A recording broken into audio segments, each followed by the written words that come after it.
Lena Carter's hands trembled as she signed the marriage certificate beside a name she'd never spoken aloud. Adrian Vale, heir to an empire built on blood and silence. The man she was marrying lay 3 floors above her, locked in a coma for 5 years, unaware that his father had just sold him a wife. The pen felt like a blade against her throat. One signature to save her dying father. One signature to trap herself forever. The lawyer slid the document away without meeting her eyes. "Congratulations, Mrs. Vale," he said coldly. "Your husband is waiting.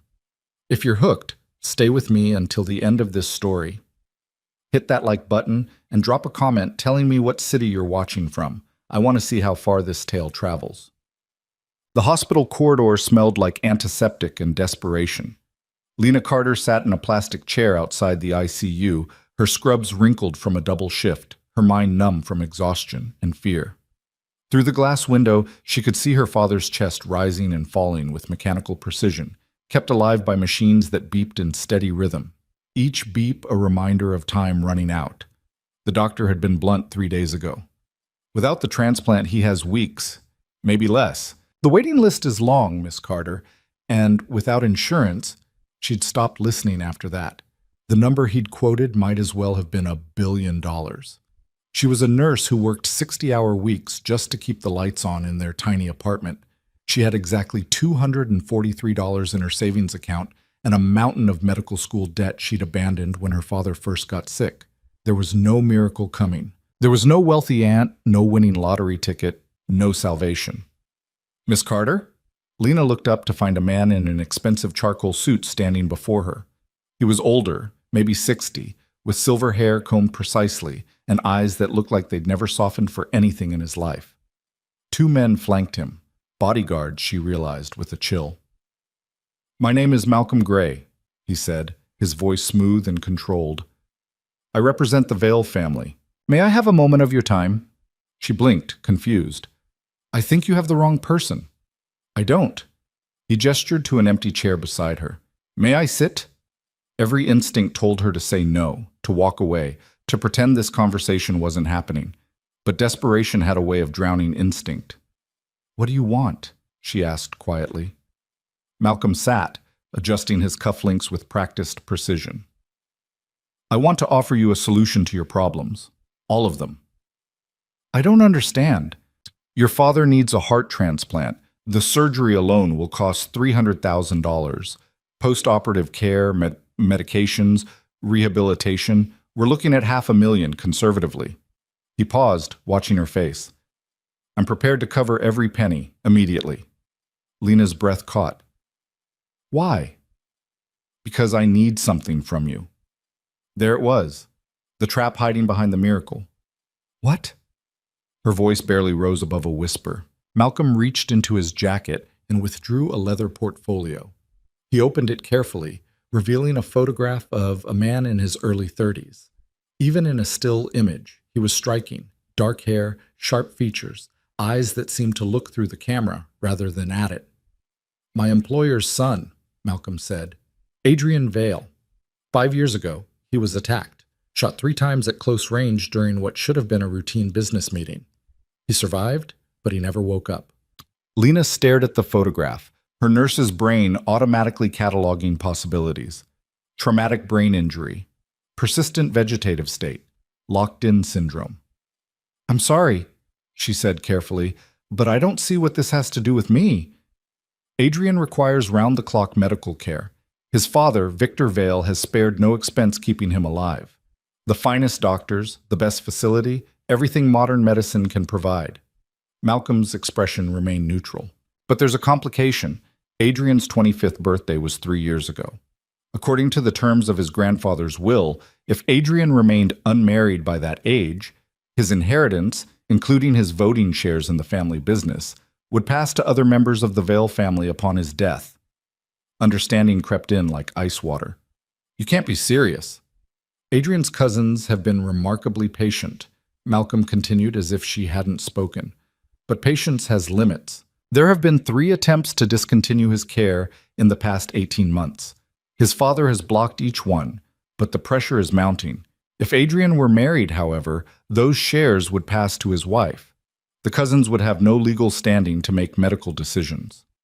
You want me to marry a man in a coma? Lena said it flatly, still not quite believing the words coming out of her own mouth. I want you to save 2 lives, Malcolm corrected. Your father's and Adrian's. This is insane. This is business. He withdrew another document from the portfolio. The marriage would be completely legal. You would live in the Vale mansion, acting as Adrian's primary caregiver. You'd have access to resources beyond anything you've ever imagined. In return, you'd protect Adrian's interests and maintain the appearance of a legitimate marriage. For how long? Until Adrian wakes up or passes away naturally. Malcolm's tone suggested he believed the latter far more likely than the former. Lena's hands clenched in her lap. And if I say no, then I walk away. You continue your father's care as best you can with your current resources. He checked his watch. I believe the hospital's billing department estimated you have until Friday before they transfer him to county care. Thursday. It was Thursday evening. She had less than 24 hours. Why me? She asked, her voice raw. There must be hundreds of women who jump at this. You're a registered nurse with excellent credentials. You're single, with no romantic entanglements that could complicate matters. You're in severe financial distress, which makes you motivated but also means you have something to lose if you breach the contract. Malcolm's gaze sharpened.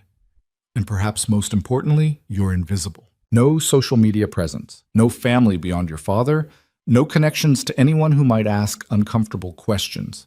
You can disappear into the Vale household without causing ripples. Invisible. The word hit harder than it should have. Was that really what her life had become? So small and desperate that she could vanish without anyone noticing? I need time to think, she said. You have until midnight. Malcolm stood, setting the portfolio on the chair between them. Everything you need is in here. The marriage contract, medical records, financial arrangements. A car will be waiting outside the hospital at 11:30. If you're not in it, I'll assume your answer is no. He walked away without another word, his bodyguards falling into step behind him. Lena sat frozen, staring at the leather portfolio like it might explode. Slowly, she opened it. The marriage contract was terrifyingly thorough. She would live in this Vale mansion for the duration of Adrian's incapacitation. She would serve as his primary nurse, maintaining his care routine and protecting him from any threats, external or internal. She would present herself as his devoted wife to anyone outside the immediate family. She would speak to no one about the true nature of their arrangement. In return, her father would receive immediate medical care, all expenses covered. She would receive a salary of $15,000 per month, with a lump sum of $2 million if the marriage lasted more than 1 year. If Adrian died, she would inherit a trust fund that would guarantee her financial security for life. If she violated the contract's terms, she would forfeit everything, including her father's medical care. Lena read it 3 times, looking for loopholes, for escape clauses, for any hint that this wasn't exactly what it appeared to be. A gilded cage, with her father's life as the lock. At 11:15, she walked back into her father's ICU room. He looked so small in the hospital bed, his skin gray, his breathing labored even with the oxygen support. He'd been a carpenter before the heart disease. Strong hands, steady voice, the kind of man who fixed things instead of running from them. I'm sorry, Dad, she whispered, taking his hand. I don't know what else to do. His fingers didn't squeeze back. The machines beeped on, indifferent. At 11:25, she left the hospital with nothing but her purse and the leather portfolio. The black sedan was waiting exactly where Malcolm had said it would be. The driver opened the door without speaking. The ride took 40 minutes, leaving the city behind for winding roads that cut through dense forest. When the trees finally parted, Lena's breath caught. The Vale mansion wasn't a house. It was a statement of power carved in stone and glass, sprawling across manicured grounds that seemed to go on forever. Lights glowed in tall windows, but they didn't look welcoming. They looked like eyes watching, waiting. The sedan stopped at the front entrance. Malcolm Gray stood waiting, as if he'd never doubted she would come. This way, he said simply. Inside, the mansion was even more overwhelming. Marble floors, soaring ceilings, artwork that probably cost more than Lena would earn in a lifetime. Everything was beautiful and cold, like a museum dedicated to wealth. Malcolm led her through corridors that seemed designed to disorient, turning corners until Lena lost all sense of direction. Finally, they reached a set of mahogany doors. He opened them to reveal a library, dark wood shelves lined with leather-bound books, a massive desk, and sitting behind it, a man who could only be Victor Vale. He was in his 60s but looked like he could still crush someone with his bare hands. Broad shoulders, iron gray hair, eyes that assessed Lena like she was a horse he was considering purchasing. "Miss Carter." His voice was gravel and smoke. "Sit." Lena sat. Victor studied her for a long moment, then slid a document across the desk. "I assume Malcolm explained the situation." "Yes." "Then you understand this is not a fairy tale. You're not marrying my son because of love or attraction or any romantic delusion. You're marrying him because I need someone to keep him alive until I can eliminate the threats against him." "I understand." "Do you?" Victor leaned forward. "My son has been lying in a bed for 5 years, Miss Carter. He doesn't know you exist. He may never know. You'll spend your days caring for a man who cannot speak, cannot move, cannot respond. You'll live in this house under constant surveillance. You'll have no privacy, no freedom, no life of your own. And if you fail to protect him, if you break this contract, if you betray my family in any way, I will destroy you and everything you love." His tone never rose. He didn't need to shout. The threat was absolute. "I understand," Lena repeated, surprised her voice stayed steady. Victor sat back, something like satisfaction crossing his features. "Good. Then let's make this legal." The ceremony was a mockery of everything a wedding should be. No music, no flowers, no witnesses beyond Malcolm and Victor. A judge who'd clearly been paid to ask no questions performed the service in under 5 minutes. Lena wore the scrubs she'd been in all day. There was no ring, no kiss, no moment of joy. Just her signature next to Adrian Vale's on a marriage certificate that felt like a prison sentence. "Congratulations, Mrs. Vale," the judge said without emotion, collecting his papers. "You may now see your husband." Malcolm led her up a grand staircase to the 3rd floor. The hallway here was quieter, thicker carpet muffling their footsteps. At the end of the corridor, 2 men in dark suits stood guard outside a door. They stepped aside without comment as Malcolm approached. "Adrian's room," he said, opening the door. "From this moment forward, this is your responsibility." Lena stepped inside and the door closed behind her. The room was large and surprisingly warm, nothing like a hospital.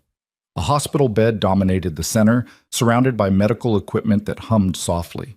Monitors tracked heart rate, blood pressure, oxygen levels. An IV stand held bags of fluids. Everything was top of the line, maintained with obvious care. And in the bed, Adrian Vale. The photograph hadn't done him justice. Even unconscious, even ravaged by 5 years of stillness, he was striking. Dark hair spread across the pillow, sharp features softened by stillness, long lashes resting against his cheeks. He looked like he was sleeping peacefully, like he might wake any moment and ask what stranger was standing in his room. But he didn't wake. Lena moved closer, her nurse's training taking over. She checked the monitors, noting stable vitals. Checked the IV placement, the catheter, the feeding tube. Everything was perfect, maintained by professionals who knew exactly what they were doing. She pulled up a chair beside the bed and sat, exhaustion crashing over her now that the adrenaline was fading.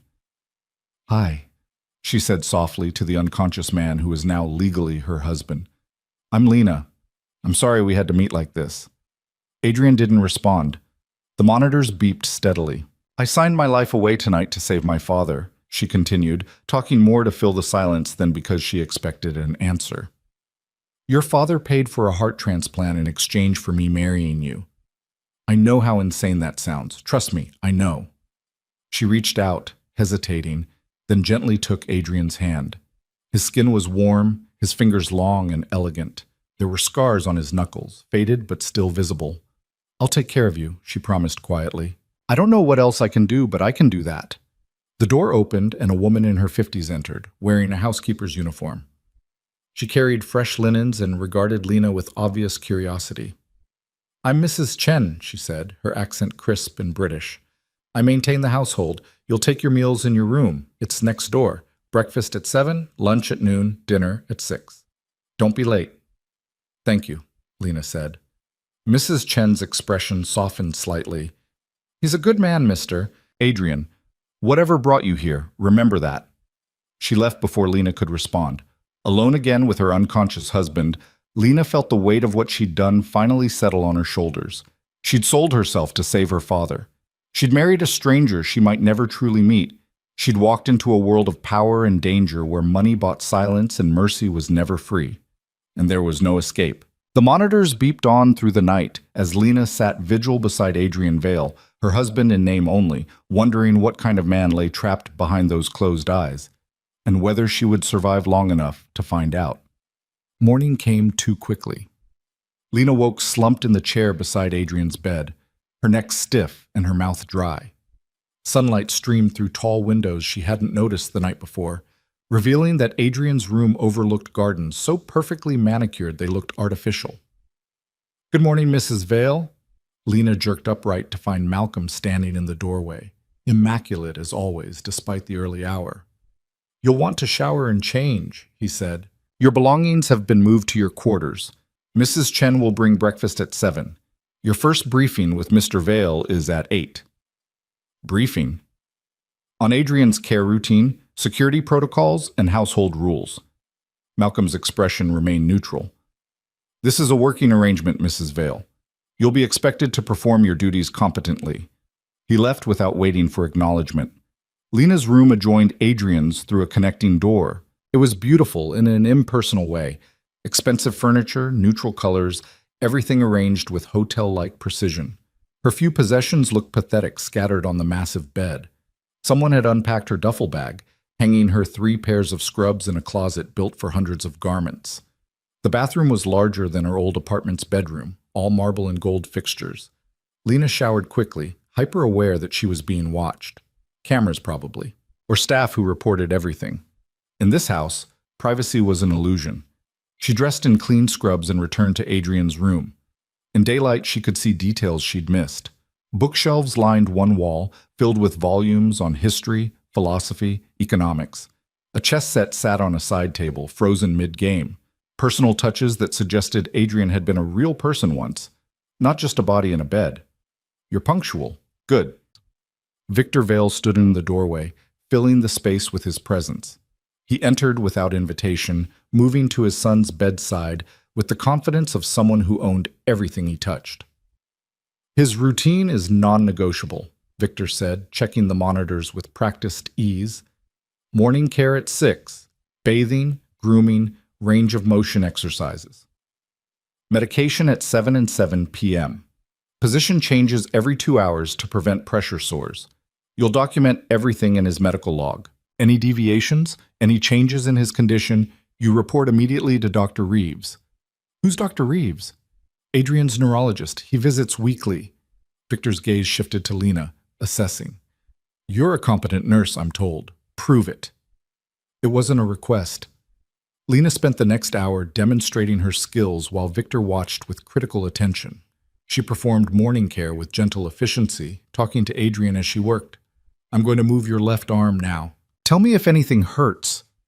Ridiculous, speaking to someone who couldn't hear, but it felt wrong to treat him like an object. Victor's expression remained unreadable throughout. Adequate, he finally said. But understand this, Mrs. Vale. My son has survived 5 years because of vigilance. The moment you become complacent is the moment you fail, and failure is not acceptable. I understand. Do you? Victor moved closer, his voice dropping. Adrian has enemies. In this house, in this family. People who smile at you during dinner and plot his death before dessert. Your job is to keep him alive until I identify and eliminate every threat. That means trusting no one. Not the staff, not the cousins, not even me. Lena's blood ran cold. You're saying someone in your own family wants him dead? I'm saying this family is built on power, and power attracts predators. Victor straightened his cuffs. Adrian was supposed to inherit everything. Instead, he's been lying here for 5 years while his cousins position themselves to take what should be his. The only thing stopping them is that marriage certificate you signed. You're not his wife, Mrs. Vale. You're his shield. Act like it. He left without another word. Lena sank into the chair, her mind reeling. She'd known this was dangerous. She hadn't understood it was a war zone. The days blurred into routine. Wake at 5:30. Morning care for Adrian. Breakfast alone in her room. Medication administration. Physical therapy exercises to maintain muscle tone in his motionless limbs. Lunch. More care. Documentation. Dinner. Evening medication. Overnight monitoring. She saw no one except Mrs. Chen, who brought meals with silent efficiency, and occasional visits from Dr. Reeves, who examined Adrian with clinical detachment and asked Lena questions that felt like tests. How many times did you reposition him last night? 4 times. 2 a.m., 4 a.m., and 6 a.m., plus the morning routine. Any changes in muscle tone? No, doctor. Any fluctuation in his vitals? His heart rate elevated to 85 around 3 a.m., but it normalized within 20 minutes. I noted it in his log. Dr. Reeves would nod, scribble notes, and leave without praise or criticism. The isolation was suffocating. Lena had no phone, confiscated the first day for security reasons. No internet access except a monitored tablet for Adrian's medical records. No contact with the outside world except brief, supervised calls to check on her father. The surgery was successful, the hospital's social worker reported a week after Lena had signed the contract. Your father is in recovery. All expenses have been covered by an anonymous donor. Anonymous. Right. Can I speak to him? He's sedated, but I can tell him you called. Tell him I love him, Lena said, her voice breaking. Tell him I'm okay. Both might be lies. She didn't know anymore. The only constant was Adrian. Day after day, Lena cared for the unconscious man who'd become her entire world. She learned the rhythm of his breathing, the exact temperature of his skin, the precise angle of his head that seemed most comfortable. And she talked to him. At first it was just narration. I'm going to check your IV now. Time for your medication. But slowly, inevitably, it became more. I read your books, she told him one afternoon, returning a volume of Marcus Aurelius to the shelf. Meditations, heavy stuff. Were you into philosophy, or was this just for show? No answer, never an answer. My dad used to read to me when I was little, she continued, settling into the chair that had become as familiar as her own skin. Nothing fancy, Dr. Seuss, Where the Wild Things Are. He'd do all the voices. She smiled at the memory. I miss that. Miss him. She picked up another book, this one about chess strategy. Were you any good? At chess, I mean. There's a game set up over there. Looks like you were winning. Lena studied the board, trying to imagine Adrian sitting across from an opponent, planning moves, seeing patterns. What kind of mind did he have? What thoughts had filled his head before the bullet stole them away? I'm sorry this happened to you, she whispered. I know you didn't ask for any of this. The attack. The coma. Me. She reached out, brushing a strand of hair from his forehead. I'm sorry I'm the wife you never chose. The monitors beeped steadily. Adrian's chest rose and fell. Nothing changed, except something in Lena did. She started reading to him every evening. History books, philosophy, news articles from the medical tablet, anything to fill the silence with something other than machine sounds and her own loneliness. She played music, classical mostly because it seemed to fit the room. Sometimes jazz. Once, experimentally, rock music. His heart rate had jumped slightly during that. Coincidence, probably. But she'd noted it in his log anyway. She told him about her life. Growing up poor. Putting herself through nursing school. The moment she'd had to choose between her career and her father's care. I wanted to be a doctor, she admitted one night, exhausted from a 16-hour day. Sounds stupid now, but I had a plan. Med school, specialization in cardiology. I was going to save people like my dad. She laughed bitterly. Instead, I'm here, married to a stranger, playing nurse to a man who'll probably never know my name. But even as she said it, she didn't quite believe it anymore. Because there were moments, brief, impossible moments, when she could swear Adrian heard her. The subtle change in his breathing when she started reading. The way his fingers seemed to relax when she held his hand. The fact that his heart rate stabilized whenever she spoke. I'm losing my mind, she told Mrs. Chen one morning. I keep thinking he's responding. Mrs. Chen set down a breakfast tray with quiet precision. Mr. Adrian was always aware, even when others didn't see it. Perhaps he still is. That's not medically possible. Many things in this house aren't medically possible, Mrs. Vale. The housekeeper's expression was unreadable. But they happen anyway. She left before Lena could ask what she meant. 3 weeks into her new life, Lena met the cousins. She was reading to Adrian, a book on Renaissance art, when voices echoed from the hallway. Young voices, expensive and sharp. The door opened without warning. 2 women entered, both in their 20s, both dressed in designer clothes that probably cost more than Lena's car. One was blonde and willowy, the other dark-haired and curvy. Both looked at Lena like she was a stain on expensive upholstery.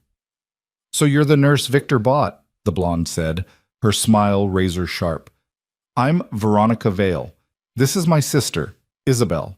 We're Adrian's cousins." "Nice to meet you," Lena said, carefully, standing. "Is it?" Isabel circled Adrian's bed like a shark.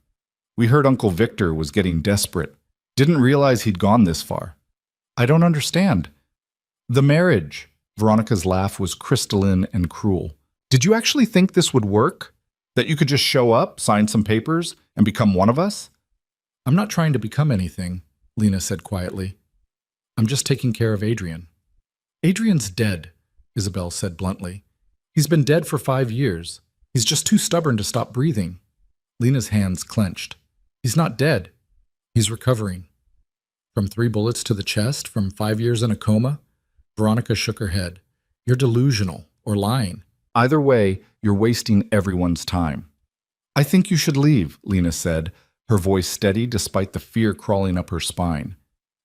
"We'll leave when we're ready." Isabel moved closer to Adrian, reaching out as if to touch him. Lena stepped between them. "Don't." The cousins stared at her, surprised. Then Veronica laughed, genuinely this time. "Well, maybe Victor chose better than I thought." She headed for the door, Isabel following. "Enjoy playing house, nurse. It won't last." They left in a cloud of expensive perfume and veiled threats. Lena's hands were shaking. She returned to Adrian's side, taking his hand. "Your family is terrifying," she told him. "Just so you know." That night she woke to the sound of footsteps outside Adrian's door. Not Mrs. Chen's efficient stride. Something quieter, stealthier. Lena slipped out of bed, moving to the connecting door. Through the crack she could see a shadow in Adrian's room. Someone standing over his bed. Her heart hammered. She grabbed the only weapon available, a heavy medical textbook, and eased the door open. The figure spun. In the dim light from the monitors, Lena recognized one of the guards, who sometimes stood in the hallway. "What are you doing?" she demanded. "Checking on Mr. Vale," he said smoothly. Too smoothly. "No one checks on him without my permission." Lena moved between the guard and Adrian, clutching the textbook like a shield. "Get out!" "Mrs. Vale, I don't think—" "Out, now, or I call Victor." For a moment, the guard's expression hardened. Then he smiled, empty and cold. "Of course. My apologies." He left without argument. But Lena didn't sleep the rest of the night. She told Victor about it the next morning during his routine visit. He listened without comment, then made a phone call. The guard was gone by noon. "You did well," Victor said later, his tone as close to approval as she'd ever heard. "But don't expect gratitude. In this house, vigilance is expected. Failure is punished. There's no middle ground." "I understand." "Do you?" He studied her. "You've been here a month, Mrs. Vale. You're starting to care about my son. I can see it. Be careful. Caring makes you vulnerable. And vulnerability kills." But it was too late for that warning. Because somewhere between the endless days of caring for Adrian, the nights of reading to him, the moments of imagined connection, Lena had stopped seeing him as an obligation. She'd started seeing him as a person. A man trapped in silence, surrounded by enemies, protected only by a woman who'd sold her freedom for her father's life. "I won't let anything happen to you," she promised Adrian that night, holding his hand in the darkness. "I don't know who you are. I don't know if you can hear me, but I won't let them hurt you." Adrian's hand was warm in hers, his breathing steady. his heart beating on, oblivious to danger or devotion or the strange woman who'd become his only shield against the darkness closing in. And in that moment, Lena understood the truth that Victor had tried to warn her about. She was no longer just playing a role. She was falling in love with a ghost. The realization should have terrified her. Instead, it settled over Lena like inevitability, like something that had been building since the moment she'd first taken Adrian's hand and promised to protect him. She was falling in love with a man who couldn't love her back.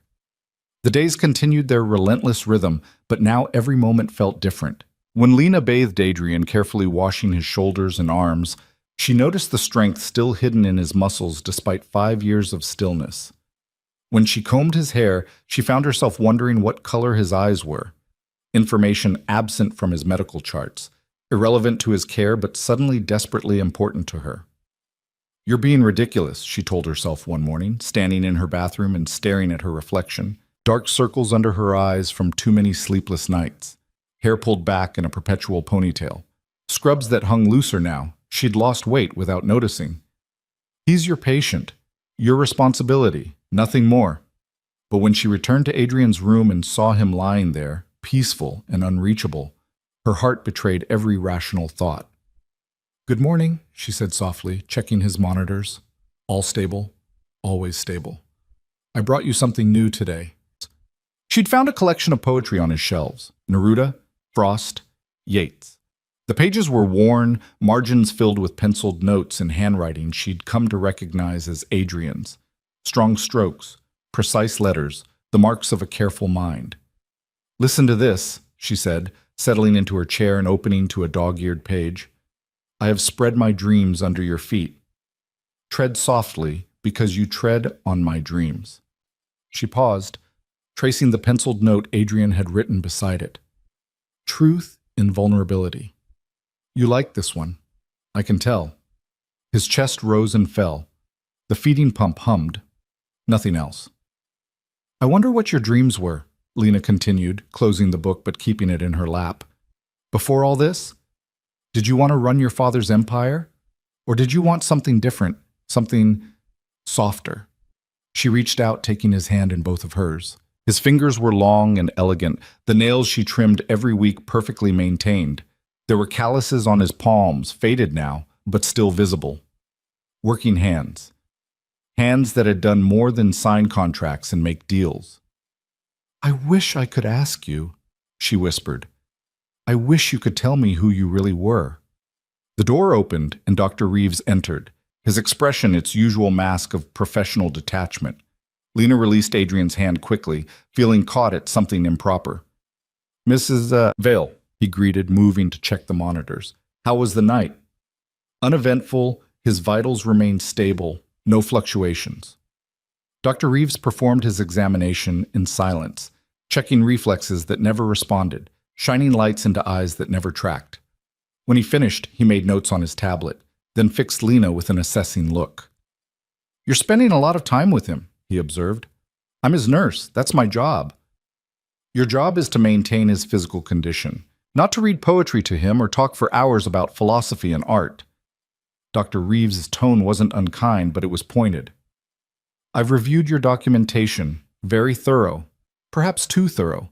You're noting emotional responses that aren't medically possible in his condition." Lena's spine stiffened. "I note what I observe." "You note what you want to see." He closed his tablet. "I understand this situation is unusual, lonely even, but Adrian Vale is in a persistent vegetative state. He has no awareness, no consciousness. The man you're talking to doesn't exist anymore." "Then why does his heart rate change when I read to him?" "Coincidence. Random fluctuation. The body's autonomic responses don't indicate consciousness." Dr. Reeves moved toward the door, then paused. "Be careful, Mrs. Vale. In cases like this, caregivers sometimes develop attachments. They project personality onto the patient, create imaginary responses. It's a coping mechanism, but it's not healthy for either of you." He left before Lena could respond. She sat in silence for a long moment, anger and doubt warring inside her. Was she imagining things? Creating a fantasy to make her isolation bearable? She looked at Adrian, so still, so silent. Tell me I'm not crazy, she said quietly. Give me something. Anything. Nothing. Just the steady beep of monitors and the whisper of the ventilator she'd weaned him off of 2 weeks ago. His breathing was completely independent now, a victory Dr. Reeves had noted clinically, without acknowledging how many hours Lena had spent encouraging it. The rest of the day passed in frustrated silence. Lena performed her duties mechanically, speaking only when necessary for documentation. But that evening, she couldn't maintain the distance. I don't care if you can't hear me, she told Adrian as she prepared his evening medication. I don't care if this is all in my head. I'm still going to talk to you because you deserve to be treated like a person, not a body. She administered his medication, then settled in to read. But instead of poetry, she found herself talking about her day, about Mrs. Chen's concerned looks, about Dr. Reeves' warnings, about the crushing loneliness of living in a mansion full of people while being completely isolated. Your father came by this morning, she said, asked if there had been any more incidents. I told him no. He seemed disappointed. I think he was hoping someone would try something so he could eliminate more threats. She paused. Does he love you? Or is this all just about power and inheritance? The question had been haunting her. Victor visited every day, checked Adrian's condition with meticulous care, ensured every detail of his son's care was perfect. But there was no warmth in it, no grief, just cold determination. Maybe that's how people like him love, Lena mused, through action instead of words, through protection instead of tenderness. She thought about her own father, recovering now from surgery she could never have afforded. He'd told her he loved her every single day of her life, even when they'd had nothing, even when he'd been too sick to work, he'd never let her doubt it. I need to call him soon, she said. They're limiting my calls to once a week now. Security protocols, they say. I think they're just making sure I don't tell anyone what's really happening here. Her phone privileges had been reduced after she'd asked too many questions about her father's post-surgical care. Malcolm had been polite but firm. Your father is receiving excellent care. Trust that we have his best interests in mind. Excessive contact raises security concerns. Translation, shut up and do your job. I'm trapped here just like you are, Lena told Adrian. Different kind of trap, maybe, but still a cage. She took his hand again, no longer caring if it was professional. At least we're trapped together. That night, she dreamed of Adrian waking, of his eyes opening, focusing on her face, of him speaking her name. But when she woke at 3 a.m. to perform his repositioning, reality crashed back. He was exactly as he'd been, as he would always be. The weeks blurred together. Lena fell into deeper routine, her world shrinking to the dimensions of Adrian's room. She learned every inch of his body through caregiving. The scar on his left shoulder from childhood, the surgical scars from where they'd removed the bullets, the exact curve of his spine. She knew his smell, his warmth, the rhythm of his breathing better than she knew her own. And she continued to look for signs of awareness. The way his breathing deepened when she read certain passages. The slight relaxation in his jaw when she played Mozart. The faint increase in his heart rate when she held his hand.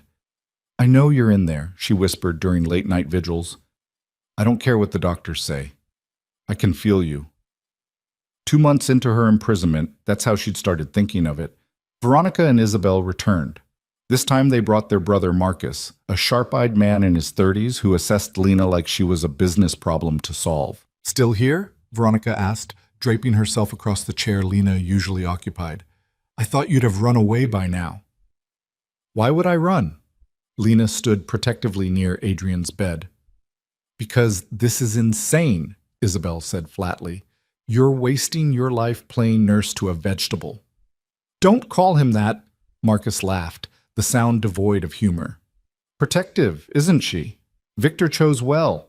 A desperate nurse with nowhere else to go. The perfect guard dog. What do you want? Lena's voice stayed level through sheer force of will. We want to talk sense into our uncle, Marcus said, moving closer to Adrian's bed. Lena shifted to block him. He noticed, eyebrows rising. Easy. I'm not going to hurt him. I'm just curious what kind of care he's receiving that costs $500,000 a year. Excellent care.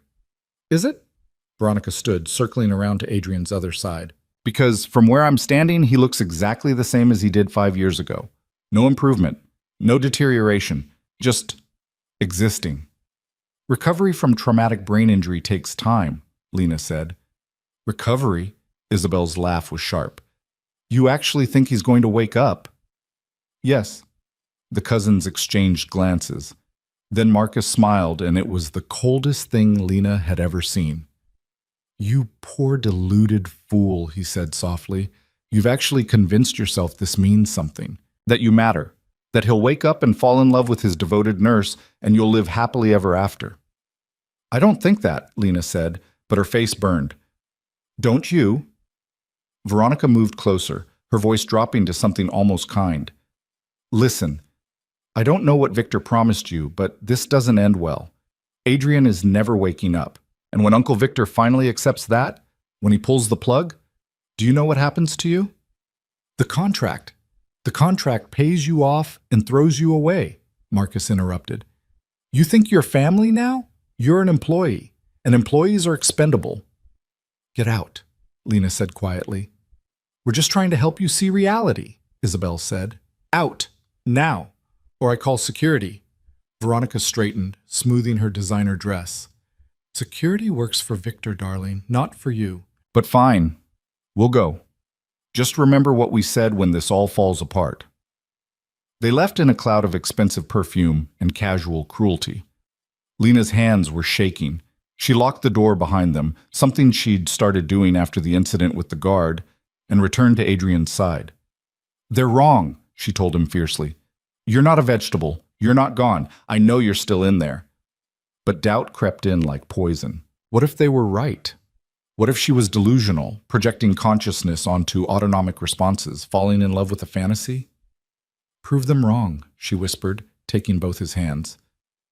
Please, give me something real. His hands were warm in hers. His chest rose and fell. The monitors beeped their endless rhythm. Nothing changed. Lena broke. She didn't mean to cry. She'd held everything in for so long, the fear, the loneliness, the desperate hope. But suddenly it was too much. Tears spilled down her cheeks as she clung to Adrian's unresponsive hands. I can't do this, she sobbed. I can't keep talking to someone who'll never answer. I can't keep falling in love with a ghost. It's killing me. She laid her head on the bed beside him, shoulders shaking with the force of her crying. All the professional distance she'd tried to maintain shattered. All the walls she'd built crumbled. I wish I'd met you before, she whispered into the sheets. I wish I'd known you when you were whole. I wish... Adrian's finger moved. Lena froze, certain she'd imagined it. But no. There it was again, the slightest twitch of his index finger against her palm. She lifted her head slowly, afraid to breathe, afraid the movement would stop if she acknowledged it. Adrian's face remained peaceful, unchanged, but his finger moved again, unmistakable now. Adrian? Her voice cracked. Can you hear me? Nothing. Just that small, impossible movement. Lena grabbed her tablet with shaking hands, pulling up his medical records. She documented the time, the observation, her own emotional state. Then she sat perfectly still, holding his hand, waiting. 5 minutes later, it happened again. A definite finger twitch, slightly stronger than before 4. Oh my God, she breathed. You're in there. You're actually in there.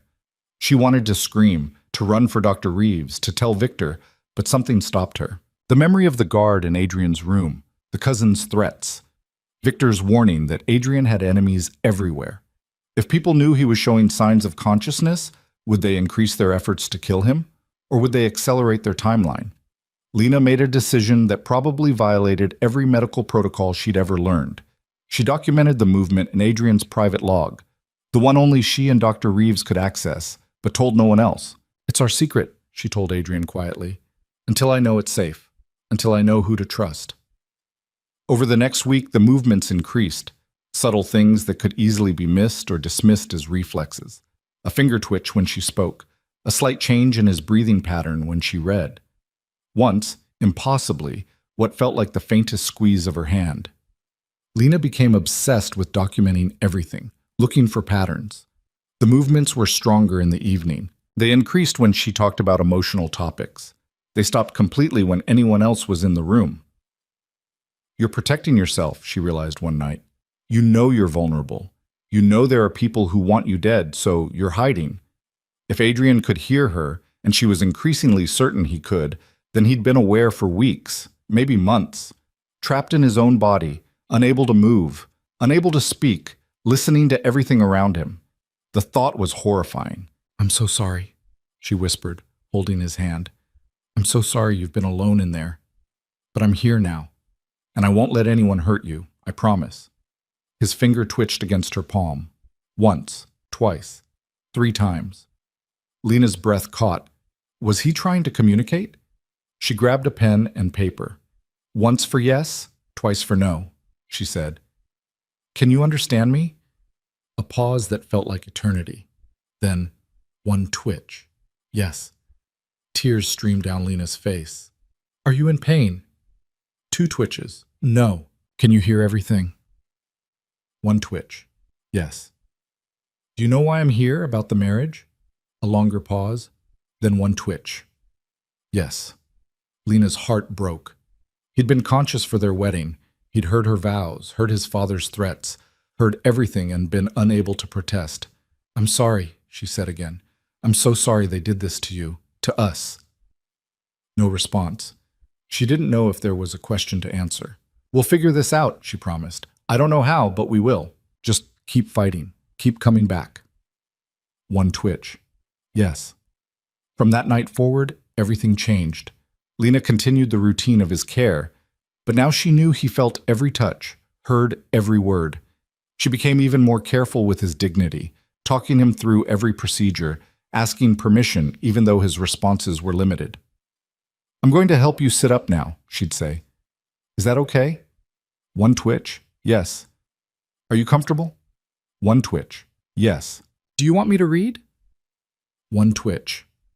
"Yes." Their communication was painfully limited, but it was real. Adrian was real. And slowly, carefully, Lena began to understand the man trapped inside the silent body. She learned he preferred philosophy to fiction, that he hated the medication that made him groggy, that he grew agitated when his cousins visited, his heart rate spiking, his breathing quickening despite no visible change in his expression. "I won't let them near you," she assured him after a particularly tense visit from Marcus. "I'll protect you." 1 twitch. Then, after a pause, 3 more in rapid succession. Lena frowned, trying to interpret. "I don't understand. Are you trying to tell me something?" More rapid twitches, frustrated and irregular. "I'm sorry. I'm not—" She paused, thinking. "Do you need a better way to communicate?" 1 strong twitch. "Yes." Lena spent the next 2 days researching. She found information on locked-in syndrome, on alternative communication methods for patients with limited motor control. She created a simple system using eye blinks and finger movements. "Once for A, twice for B," she explained, showing him the alphabet chart. "It'll be slow, but we can do this. Are you willing to try?" 1 twitch. "Yes." The first word took 20 minutes. DANGER. Lena's blood ran cold. "You're in danger. From who?" But Adrian had exhausted himself. His finger lay still, no energy left for more communication. "Rest," Lena said, fear and determination warring inside her. "We'll talk more tomorrow. Just rest." That night, she barely slept. She kept vigil beside Adrian's bed, jumping at every sound in the hallway, watching the door like enemies might burst through at any moment. When Victor made his morning visit, Lena studied him with new eyes. This man had forced his son into a marriage without consent. He'd turned Adrian into a pawn in a power game. Could she trust him with the knowledge that Adrian was waking up? "Everything normal?" Victor asked, checking the monitors. "Yes," Lena lied. "Everything's fine." Victor's gaze sharpened. "You're certain?" "I'm certain." He stared at her for a long moment, and Lena forced herself to hold his gaze. Finally, Victor nodded. "Good. Keep it that way." When he left, Lena released a breath she hadn't known she was holding. Adrian's finger twitched against her palm. A warning or a thank you, she wasn't sure. Over the following days, Adrian slowly spelled out messages. Each word was exhausting for him, leaving him drained for hours. But the picture that emerged was terrifying. Family, Traitor. Someone in your family betrayed you? Lena asked. Someone set up the attack? One twitch. Yes. Do you know who? Two twitches. No. But you have suspicions? One twitch. Yes. Is it your cousins? A pause. Then, Maybe. Your father? A longer pause. Then, Dontknow. Lena's hands trembled as she processed this. Adrian had been shot by someone he trusted, someone in his own family, and he'd spent 5 years unable to speak, unable to warn anyone, unable to protect himself. I won't tell anyone you're waking up, she promised. Not until we know it's safe. Not until you're strong enough to protect yourself. Thankyu. The words took 10 minutes to spell. When they were finished, Adrian's finger went completely still, his energy spent. Sleep, Lena whispered, smoothing his hair back. I'll keep you safe. As weeks passed, Adrian's responses grew stronger. The finger twitches became more controlled. His eyelids began to flutter occasionally, though never when anyone but Lena was watching. He was fighting his way back to consciousness, inch by painful inch, and Lena fell deeper in love with every small victory. She loved his determination, pushing himself to communicate even when exhausted. She loved his protective instinct, warning her about danger even when he was the vulnerable one. She loved learning his mind through painstaking conversation, his thoughts on justice, his disgust with his family's business, his guilt over the people he'd hurt before the attack. Wasntgoodman, he spelled one evening. You're a good man now, Lena said firmly. That's what matters. Notyurhusband. Her heart clenched. I know. Sorry. Don't be. None of this is your fault. Wish. He stopped, too exhausted to continue. Wish what? Lena prompted gently, but Adrian had slipped into sleep, the word unfinished between them. Lena sat in the darkness, holding his hand, wondering what he'd been trying to say. Wish he'd never been shot? Wish she wasn't trapped here? Wish they'd met another way? I wish that too, she whispered to his sleeping form. Whatever it is, I wish it too.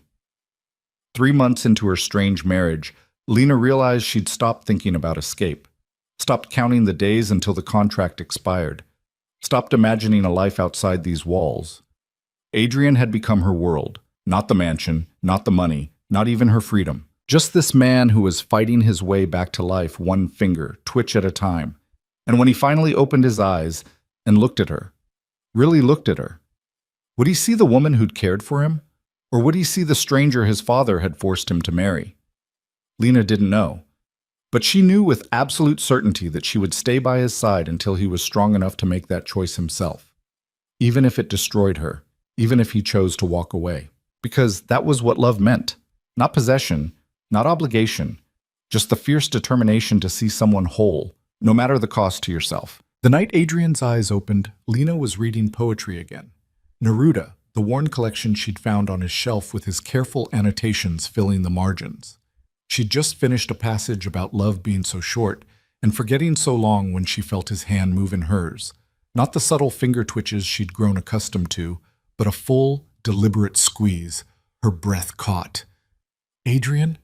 His eyelids fluttered, once, twice, then slowly, impossibly, they opened. For 5 years, Lena had wondered what color his eyes were. Now she knew. Gray, storm gray, like smoke over water, and focused directly on her face with an intensity that made her heart stop. Oh my God, she whispered, frozen between terror and joy. You're awake, you're actually... Adrian's hand tightened around hers. His lips moved, trying to form words, but no sound came out. His throat, unused for so long, couldn't produce more than a rough exhale. Don't try to talk, Lena said, her training kicking in even as her emotions threatened to overwhelm her. Your vocal cords need time. Just breathe. You're safe. You're going to be okay. But Adrian's eyes held hers with desperate urgency. His free hand moved slowly, painfully toward her face. His fingers brushed her cheek, and Lena realized she was crying. "I know," she said, understanding without words what he was trying to communicate. "I know you're confused. I know this is terrifying, but I'm here. I'm not going anywhere." His eyes searched hers for a long moment. Then, with visible effort, he mouthed a single word. "Who?" "My name is Lena," she said softly. "Lena Carter. I'm your—" She hesitated, the word wife catching in her throat like broken glass. "I'm your nurse. I've been taking care of you." Something flickered in Adrian's expression. Recognition, maybe, from all those weeks of one-sided conversation. His lips moved again, forming another word. "How long?" 5 years, Lena said gently. "You were shot. You've been in a coma for 5 years." The information hit him like a physical blow. His eyes widened, his breathing quickened, monitors beginning to alarm as his heart rate spiked. Lena squeezed his hand. "I need you to stay calm," she said, her voice steady and professional even as her own pulse raced. "I know it's a shock. I know you have questions, but right now your body is weak. You need to breathe slowly. Can you do that for me?" Adrian stared at her for another moment, then nodded fractionally. He closed his eyes, his chest rising and falling as he fought to control his breathing. Lena watched the monitors, relief flooding through her as his vitals gradually stabilized. "Good," she said. "That's good. Just keep breathing." When Adrian opened his eyes again, they held a different question.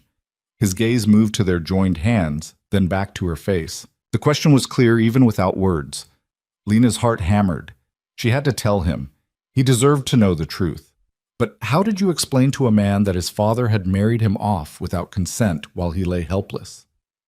"There's something I need to tell you," she began carefully. "Something that happened while you were unconscious. Your father—" The door burst open. Victor Vale stood in the doorway, his expression transforming from surprise to fierce triumph in the space of a heartbeat. "Adrian?" Adrian's hand went rigid in Lena's grip. His entire body tensed, his eyes fixed on his father with an expression Lena couldn't read. Recognition, certainly, but something darker underneath. "Leave us," Victor commanded Lena without looking at her. "He just woke up," Lena protested. "He needs—" "I said leave." Victor's voice was granite. "Now." Adrian's hand squeezed hers again, urgent and desperate. "Don't go," the pressure seemed to say. But what choice did she have? Victor owned this house, owned her contract, owned everything, including the man lying in this bed. "I'll be right outside," Lena promised Adrian quietly, pulling her hand free despite his silent protest. "If you need me, I'll hear you." She walked to the connecting door on shaking legs, but she didn't close it completely. Through the crack, she could see Victor approaching his son's bedside. 5 years, Victor said, his voice rough with emotion Lena had never heard from him before. 5 years I've waited for this moment. Adrian's lips moved. Even from the doorway, Lena could read the word, "Why? Why did I keep you alive?" Victor pulled up the chair Lena had occupied for months. "Because you're my son. Because I don't give up what's mine. Because the people who did this to you needed to believe you were helpless while I hunted them down." Adrian's expression hardened. His hand moved slowly, pointing at his father, then at himself. An accusation.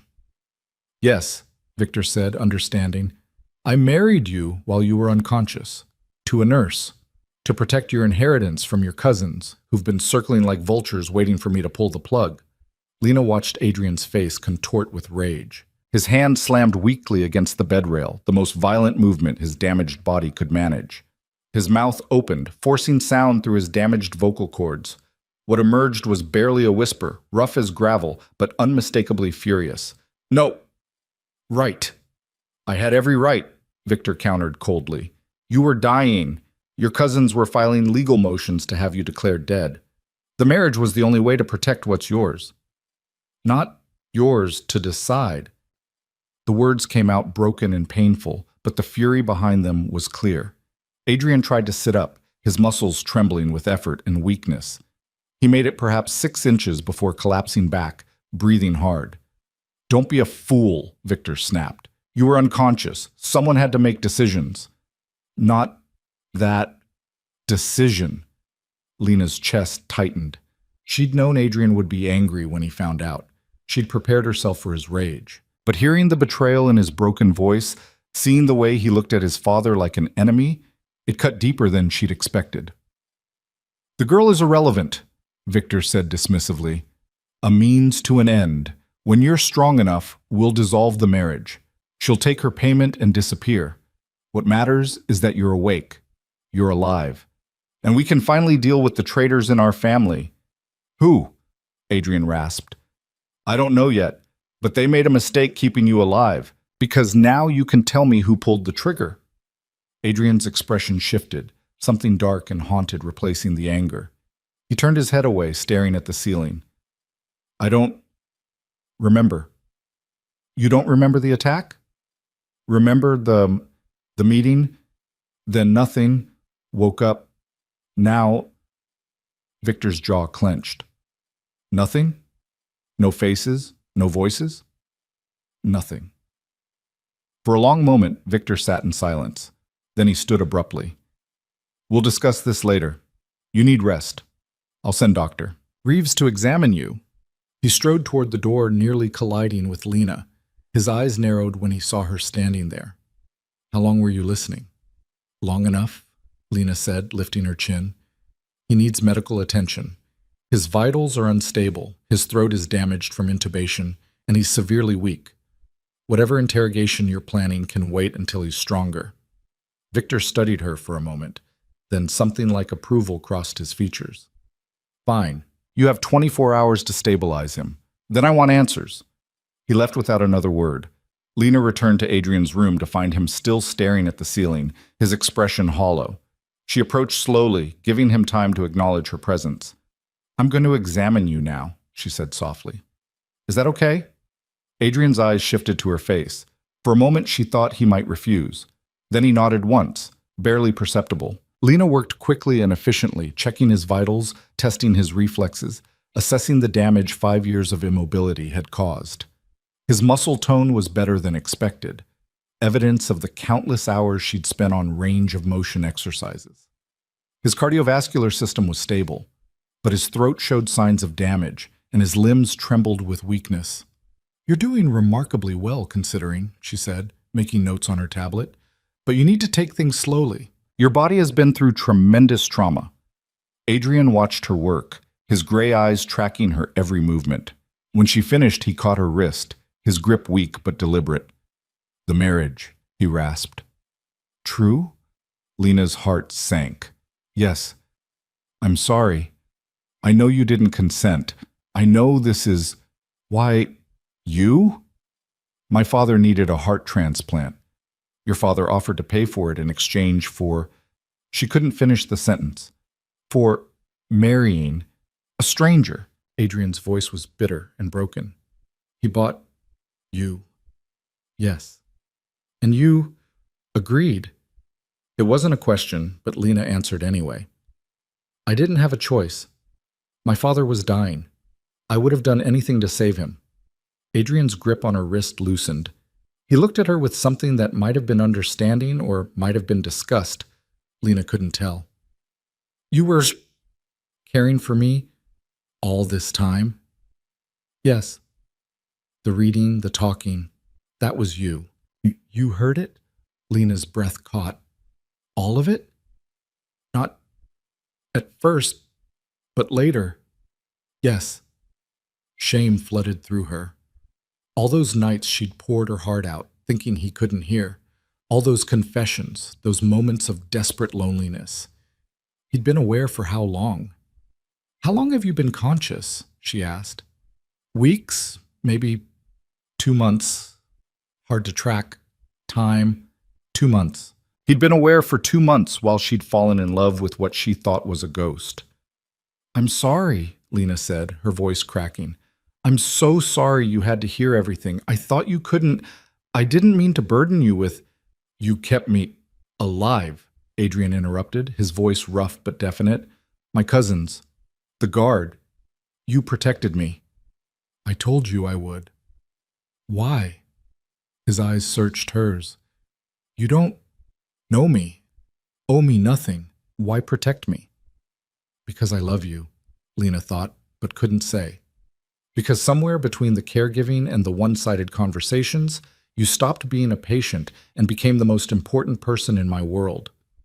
Because it was the right thing to do, she said instead. Adrian stared at her for a long moment. Then, impossibly, the corner of his mouth lifted in what might have been the ghost of a smile. Terrible liar. Before Lena could respond, the door opened and Dr. Reeves entered, his usual composure shattered by obvious shock. "Mr. Vale, this is extraordinary." He rushed to the bedside, already pulling out his medical equipment. "I need to run a full neurological assessment. Mrs. Vale, please document everything." The next hour was a blur of examinations and tests. Dr. Reeves was thorough to the point of obsession, checking every reflex, every response, muttering medical terminology under his breath. Adrian endured it with visible exhaustion, his eyes growing heavier with each passing minute. "Remarkable," Dr. Reeves finally declared. "Truly remarkable. Full consciousness, no apparent cognitive deficits, motor control returning though severely weakened. Mr. Vale, you've made medical history." "Fantastic," Adrian rasped, his sarcasm evident even through his damaged voice. "When can I leave this bed?" "Not for some time, I'm afraid. We'll need extensive physical therapy, continued monitoring, gradual reintroduction to solid foods." "How long?" Dr. Reeves hesitated. "Months, minimum. Your body has atrophied significantly. Walking, talking normally, regaining full motor control, it's going to be a long road." Adrian's jaw clenched, but he nodded. "And my memory of the attack." Memory loss following traumatic brain injury is common. It may return with time, or it may not. There's no way to predict. Dr. Reeves made notes on his tablet. "For now, rest is your priority. Mrs. Vale will continue your care regimen. I'll return tomorrow to begin physical therapy protocols." He left with a final warning to keep Adrian calm and rested, as if calm was possible after waking up to discover you'd lost 5 years and gained an unwanted wife. Alone again, Lena prepared Adrian's evening medication. He watched her with wary attention, his body tense despite obvious exhaustion. "I'm not going to hurt you," she said quietly, approaching with the syringe. "This is just antibiotics and nutrients. The same medication I've been giving you for months." "How do I know what you've been giving me?" The suspicion in his voice stung, but Lena understood it. "You don't. You'll have to trust me." She held up the medication log. "But if you want, you can verify everything with Dr. Reeves. Every medication, every dosage, it's all documented." Adrian studied her face for a long moment. Then, slowly, he nodded. "Proceed." Lena administered the medication, her hand steady despite the emotional chaos inside her. When she finished, she stepped back, giving him space. "You should sleep," she said. "Your body needs rest to heal." "Can't sleep." Adrian's eyes held hers. "Every time I close them, I'm back, in the dark, alone." The vulnerability in his admission broke something in Lena. She pulled the chair close to his bedside and sat down. "You're not alone anymore," she said softly. "I'm right here. I'll stay as long as you need me to." "Why?" The question again, more desperate this time. "Why do you care what happens to me?" "Because you're brave and brilliant and broken, and I've spent 3 months learning your heart through the books you loved and the notes you wrote, and the way you fought to come back to a world that betrayed you." "Because everyone deserves someone in their corner," Lena said instead. "Even if that someone is a stranger their father bought." Adrian's expression softened fractionally. "You resent the marriage, don't you?" "Yes." No hesitation. "But not you. Just the situation." "I understand." "Do you?" Adrian's eyes searched hers. "You lost your freedom for this, for me." "I lost my freedom for my father. You were just part of the deal." "Honest," Adrian murmured. "I appreciate that." Silence settled between them. Not uncomfortable, but heavy with things unsaid. Lena watched Adrian's eyes growing heavier, his body finally surrendering to exhaustion. "The poetry," he said suddenly, fighting sleep. "You read Neruda tonight."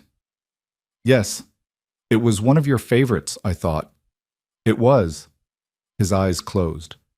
Read it. Again. Please. Lena picked up the worn book, finding the marked page. Her voice was soft in the quiet room as she read about love and memory, about the persistence of feeling even through darkness.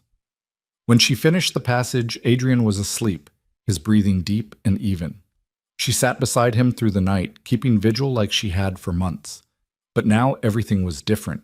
Now the man in the bed could wake and speak and question her presence. Now the comfortable one-sided relationship they'd built was shattered, replaced by the complicated reality of two strangers bound together by contract and circumstance. And somewhere beneath her fear and uncertainty, Lena felt a spark of hope. Because Adrian was alive. He was fighting, and maybe, just maybe, they could find a way forward together. The next 3 days were chaos.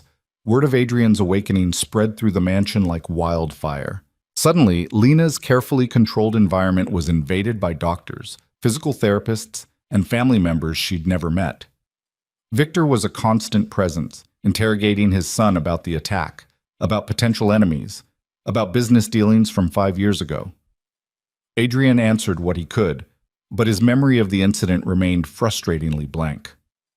I've told you, he said, his voice growing stronger each day but still rough. I remember the meeting. I remember walking into the warehouse. Then nothing, until I woke up 3 days ago.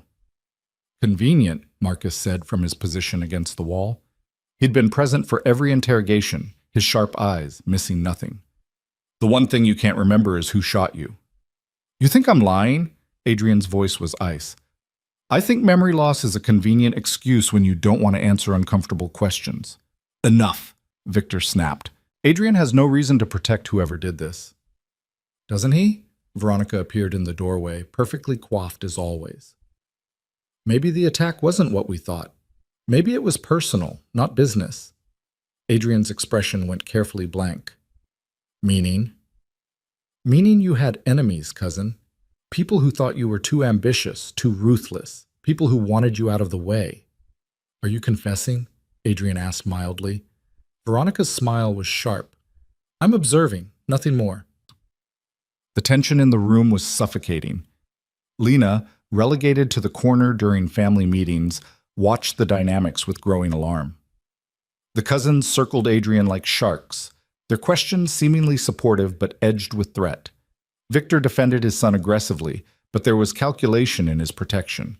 And Adrian himself sat in the hospital bed like a king on a throne, weak but unbowed, parrying attacks with verbal precision. This is exhausting him, Lena finally interjected. He needs rest. The nurse speaks, Isabel said mockingly. How sweet. She thinks she has authority here. She's right, Adrian said before Lena could respond. I'm tired. This conversation is over. We're not finished, Marcus protested. Yes, we are. Adrian's voice carried command despite its roughness. Leave. All of you, except Lena. The cousins exchanged glances. Victor's eyes narrowed, but after a moment he nodded. Very well, rest. We'll continue tomorrow. The room emptied slowly, each family member casting backward glances filled with suspicion and calculation. When the door finally closed, Adrian slumped back against his pillows, exhaustion written across his features. Thank you, he said quietly. For what? For being the only person in this house who isn't trying to manipulate me. He opened his eyes, meeting hers. Or are you? No, Lena said firmly. I'm just trying to keep you alive and healthy. That's all I've ever tried to do. Adrian studied her face. I believe you, which is either very foolish or very wise of me. Probably foolish. The corner of his mouth lifted, that ghost of a smile that made Lena's heart skip. Probably. Over the following days, a routine developed. Mornings were for physical therapy, painful, frustrating sessions where Adrian pushed his weakened body to relearn basic movements. Lena assisted, supporting his weight as he tried to stand, holding his arms as he attempted to walk. The intimacy of it was both familiar and strange. She'd touched him countless times while he was unconscious, but now every contact carried weight. Again, Adrian gritted out, his legs shaking as he tried to support his own weight. You've been standing for 10 minutes, Lena said. That's enough for today. No, again. Adrian, you'll hurt yourself. I said again. His voice was sharp with frustration. I won't be helpless. I won't lie in that bed while people plot around me. So we're going again. Lena wanted to argue, but she recognized the steel in his voice. She'd heard it before, in those weeks when he was fighting his way back to consciousness through sheer force of will. Fine, but if you collapse, I'm telling Dr. Reeves to sedate you for a week. Fair. They worked until Adrian's legs gave out, and Lena had to catch him, both of them ending up on the floor in a tangle of limbs and heavy breathing. I hate this, Adrian said quietly, his head against her shoulder. Being weak, being dependent. You won't be forever. You're getting stronger every day. Not fast enough. His voice was bitter. My cousins are circling. My father is planning something he hasn't told me about, and I'm so weak I can't even stand for more than a few minutes. So we keep working. Every day we push a little harder, until you're strong enough to face them. Lena helped him back into the wheelchair they'd started using. You survived being shot 3 times. You survived 5 years in a coma. You can survive this. Adrian looked at her, something unreadable in his expression. You have a lot of faith in me for someone who's only known me conscious for a few days.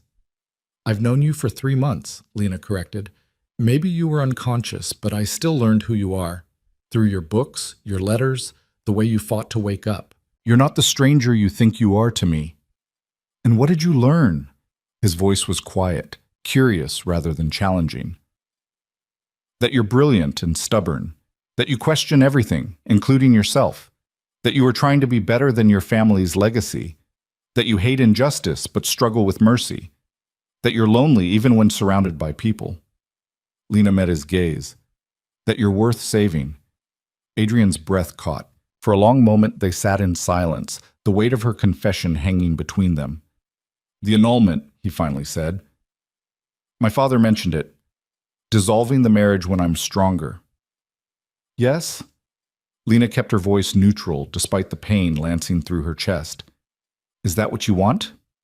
Was it?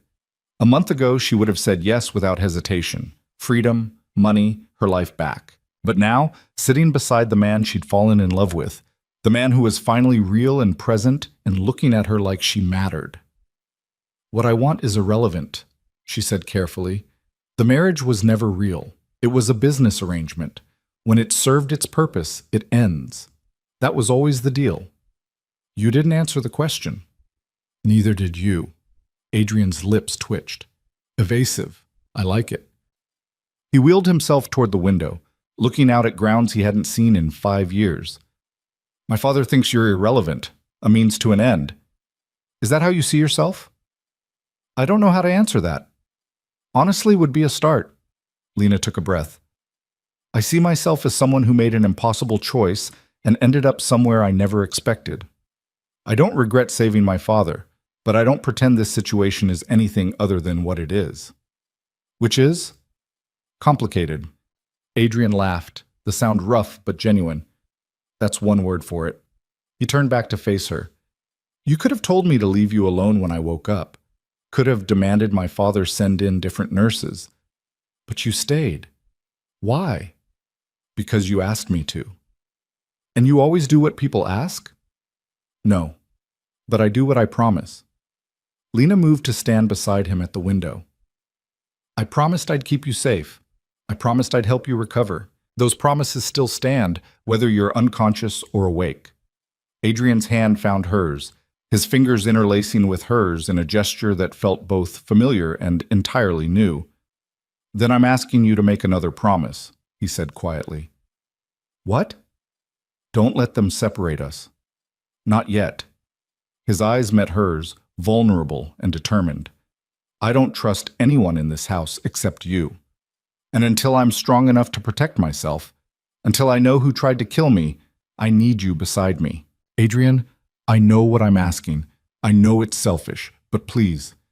His grip tightened. Stay. Lena's heart broke and soared simultaneously. He needed her.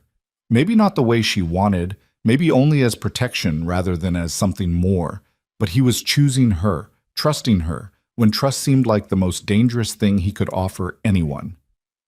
"I'll stay," she promised, "for as long as you need me." Relief flooded his expression. "Thank you.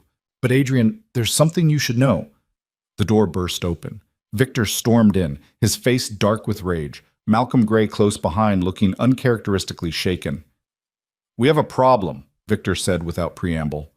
"Someone leaked information about your awakening to the press. It'll be all over the news by tonight." Adrian's expression hardened. "How?" "I don't know. But whoever did it wanted the world to know you're awake and vulnerable." Victor's gaze swept to Lena. "Leave us." "She stays," Adrian said flatly. "This is family business." "She's my wife. She stays." The word wife, spoken with such casual authority, sent shock through the room. Lena's breath caught. Victor's eyes narrowed. "A temporary arrangement," Victor corrected coldly. "Is it?" Adrian's voice was steel. "Because from where I'm sitting, that marriage certificate is the only thing keeping me alive. So perhaps we should reconsider how temporary it needs to be." The silence was deafening. Then Victor smiled, slow and satisfied. "Well," he said, "perhaps you're finally thinking like a Vale." Lena's heart was still hammering from Adrian's declaration when Victor's phone buzzed. He glanced at the screen, his expression darkening further. "They're already at the gates," he said. "Reporters. Dozens of them." Malcolm stepped forward, tablet in hand. "The story broke 20 minutes ago.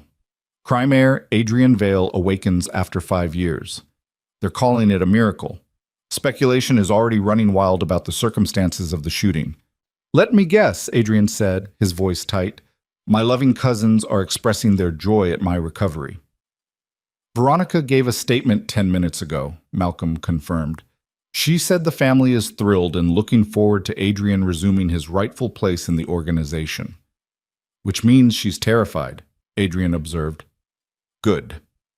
"This changes everything," Victor said, pacing like a caged predator. "As long as the world thought you were unconscious, you were protected by sympathy and obscurity. Now you're a target again. Whoever tried to kill you 5 years ago will know their window is closing."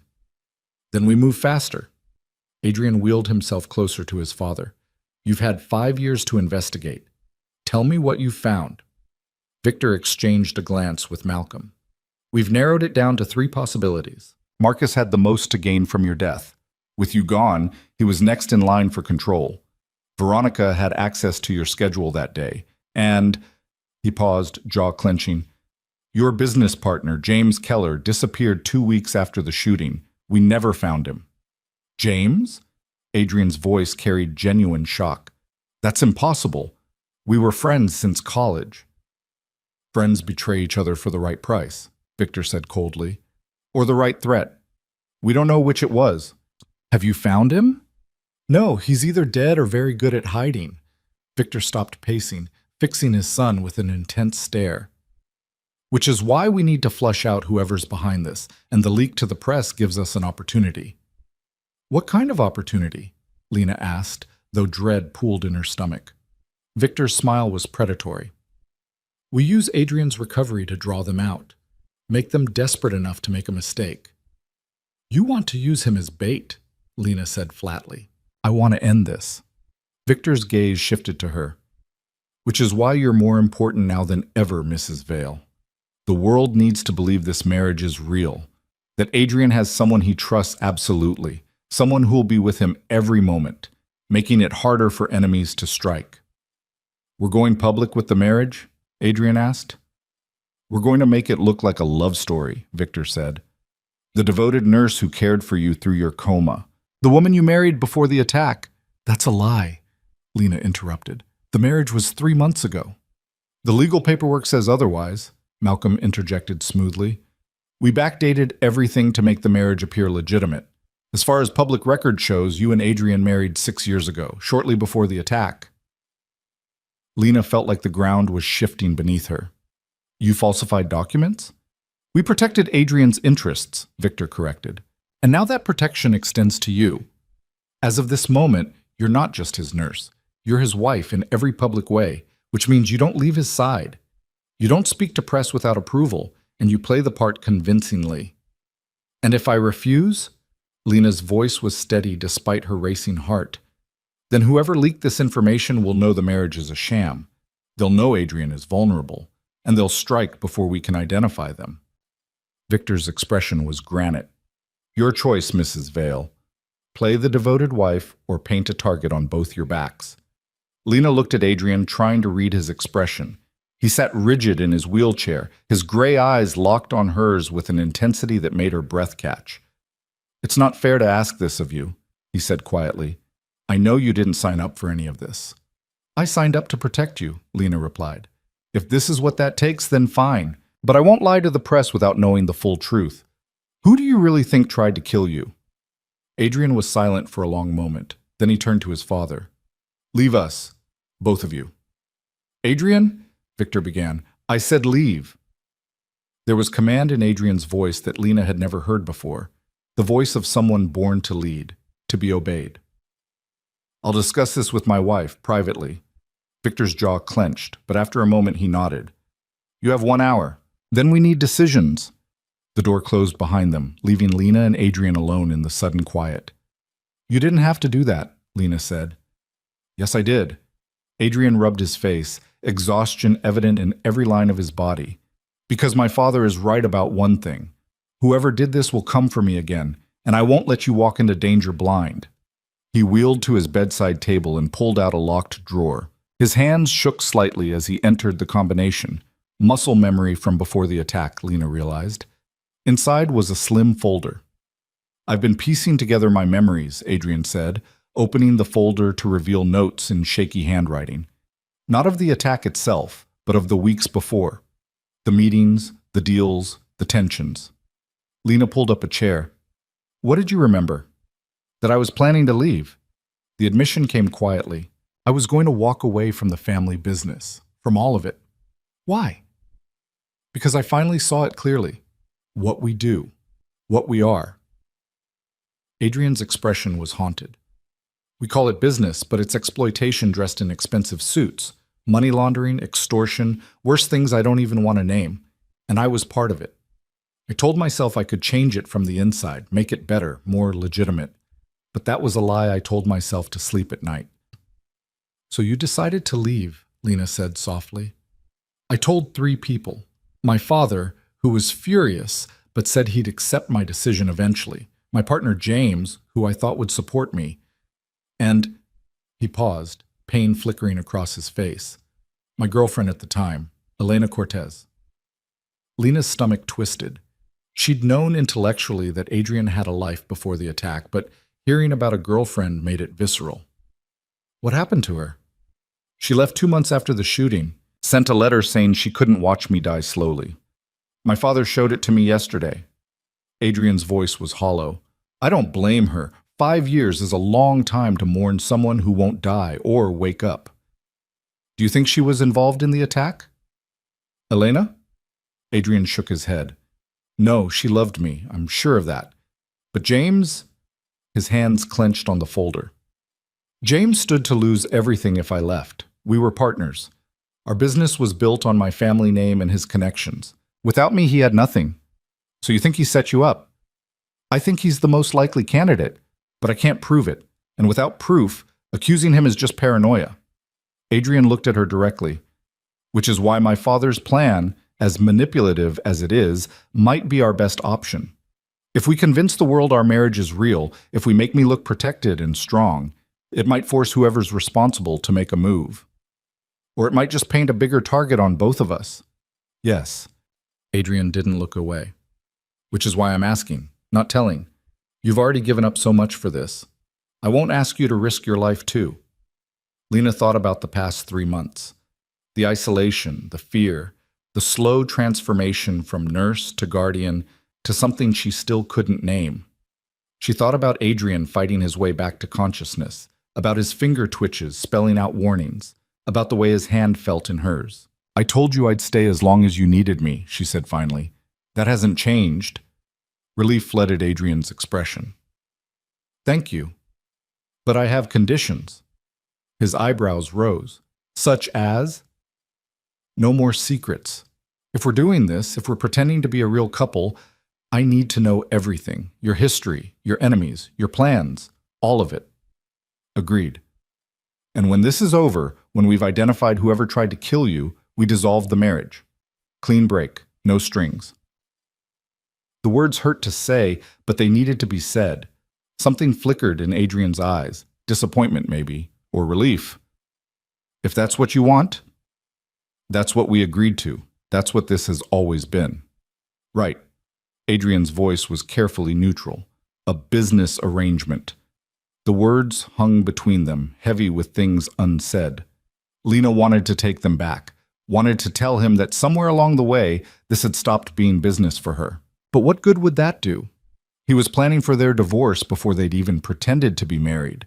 He saw her as protection, as an ally, maybe even as a friend. But love? That was something neither of them could afford. We should tell your father we've agreed, Lena said, standing. Adrian caught her hand. Lena, before we do this, before we step into that performance, I need you to know something. What? That I'm grateful, not just for your protection or your care, but for seeing me as more than just a body in a bed, for talking to me all those weeks like I was still a person. His grip tightened. You gave me a reason to fight my way back. I won't forget that. Lena's throat closed. Adrian, I know, business arrangement. Clean break when it's over. I understand the terms. He released her hand. But I wanted you to know anyway. Before Lena could respond, he'd already wheeled toward the door, calling for his father. The next 72 hours were a whirlwind of preparation and performance. Victor's publicity team descended on the mansion, coaching Lena on her backstory, her mannerisms, how to look at Adrian like she loved him. That part won't be hard, the lead publicist, a sharp woman named Monica, observed during one of their sessions. You already look at him like he hung the moon. Just don't overdo it. We want devoted wife, not obsessed stalker. The official story was simple and romantic. Lena and Adrian had met 4 years before the shooting when she'd treated him for a minor injury at the hospital. They'd fallen in love quickly, married quietly because of family complications, and Lena had been devastated when he was attacked just months into their marriage. She dedicated herself to his care, never giving up hope that he'd return to her. It's a beautiful story, Monica said with satisfaction. The press will eat it up, especially with the photos. She laid out a series of images on the table. Some were real, candid shots from the past weeks of Lena helping Adrian with physical therapy, reading to him, holding his hand. Others were staged, professional photos of them together, Adrian's arm around her shoulders, both of them smiling at the camera. When were these taken? Lena asked, picking up one of the staged photos. This morning, while you were sleeping, Monica said cheerfully. We have an excellent photographer, very discreet. You photographed us without permission? We photographed Mr. Vale's wife caring for him. Nothing inappropriate. Monica's smile was sharp. Everything we do is about controlling the narrative, Mrs. Vale. If we don't provide photos, the paparazzi will take their own, and those won't be flattering.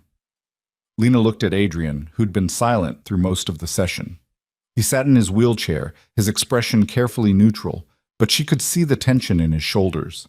It's fine, he said quietly. Monica's right. Better to control what they see. The first public appearance was scheduled for the following day, a brief press conference where Adrian would thank everyone for their support and introduce his wife.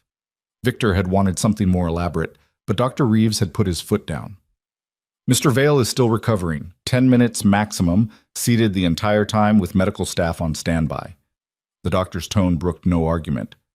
And Mrs. Vale stays with him. If he shows any signs of distress, the conference ends immediately.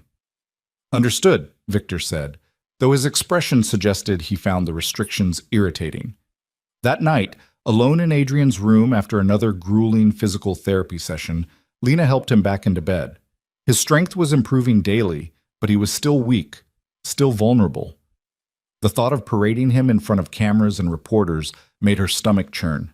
You don't have to do this, she said, checking his vitals. We could tell them you're not strong enough. And show weakness to whoever's hunting me? No. Adrian caught her hand as she adjusted his IV, but I'm glad you'll be there. Someone has to make sure you don't collapse on camera. Is that the only reason? His gray eyes held hers, searching for something. What other reason would there be? I don't know. You tell me. The air between them felt charged, dangerous. Lena pulled her hand back, busying herself with his medication chart. Your pain levels have decreased, she said, deliberately changing the subject. That's good progress. Lena. And your range of motion is improving. Dr. Reeves thinks you might be able to use a walker by next week. Lena. Adrian's voice was firmer now. Look at me. She did, reluctantly. The intensity in his gaze made her breath catch. When this is over, he said slowly, when we've caught whoever did this and dissolved the marriage like we agreed, what then? Then I take my payment and disappear, like your father planned. That's what you want? To disappear? What Lena wanted was to stay, to keep helping him recover, to see who he became when he was finally free of this nightmare, to find out if the connection between them was real or just a product of extreme circumstances. What I want is irrelevant, she said instead. We both know how this ends. Adrian stared at her for a long moment. Then he nodded slowly. Right, of course. The disappointment in his voice cut through her, but Lena forced herself to maintain the distance. Getting attached was dangerous. Hoping for more than the contract promised was foolish. She'd learned that lesson already. You should sleep, she said, dimming the lights. Tomorrow's going to be difficult. Will you stay? The question was quiet, almost vulnerable. Until I fall asleep? I always do. She settled into her familiar chair, watching as Adrian's eyes gradually closed. But unlike the past 3 months, tonight he watched her back, his gray eyes tracking her every movement until exhaustion finally claimed him. The press conference was a carefully orchestrated performance. Adrian sat in an expensive chair rather than his wheelchair, a concession to vanity that Lena had argued against but lost. She stood slightly behind him, one hand resting on his shoulder, playing the part of the devoted wife. Cameras flashed endlessly, reporters shouted questions, and Adrian handled it with the same command he'd shown with his father, his voice growing stronger as he spoke. I want to thank everyone for their support during my recovery, he said, his tone measured and calm. The past 5 years have been challenging for my family, but I'm grateful to be back. Mr. Vale, can you tell us about the circumstances of the attack? A reporter called out. The investigation is ongoing. I have full confidence it will be resolved. What about your marriage? Records show you married shortly before the shooting, but this is the first time your wife has been seen publicly. Adrian's hand came up to cover Lena's where it rested on his shoulder. The gesture looked natural, affectionate, but Lena could feel the tremor in his fingers. Exhaustion or emotion, she couldn't tell. My wife has been my constant support, Adrian said, looking up at her with an expression that seemed almost genuine. She never gave up on me, even when others did. I owe her everything. The words were scripted, practiced, but the way he looked at her felt real. Lena smiled down at him, hoping the cameras caught devotion rather than confusion. Mrs. Vale, how did you maintain hope for 5 years? Another reporter asked. This was Lena's cue. Monica had coached her extensively on this answer. I loved him, she said simply, letting emotion she didn't have to fake color her voice. That doesn't stop just because someone can't respond. Every day I hoped. And eventually, hope was enough. The reporters ate it up. Questions flew faster, more personal, more invasive. Lena felt Adrian's hand tighten on hers, felt the tension radiating through him. That's all the time we have, Malcolm announced, stepping forward. Mr. Vale needs to rest. Thank you all for coming. The moment they were backstage, away from the cameras, Adrian slumped. Lena caught him as his legs gave out, easing him back into the wheelchair. I'm fine, he said through gritted teeth, just tired. You pushed too hard.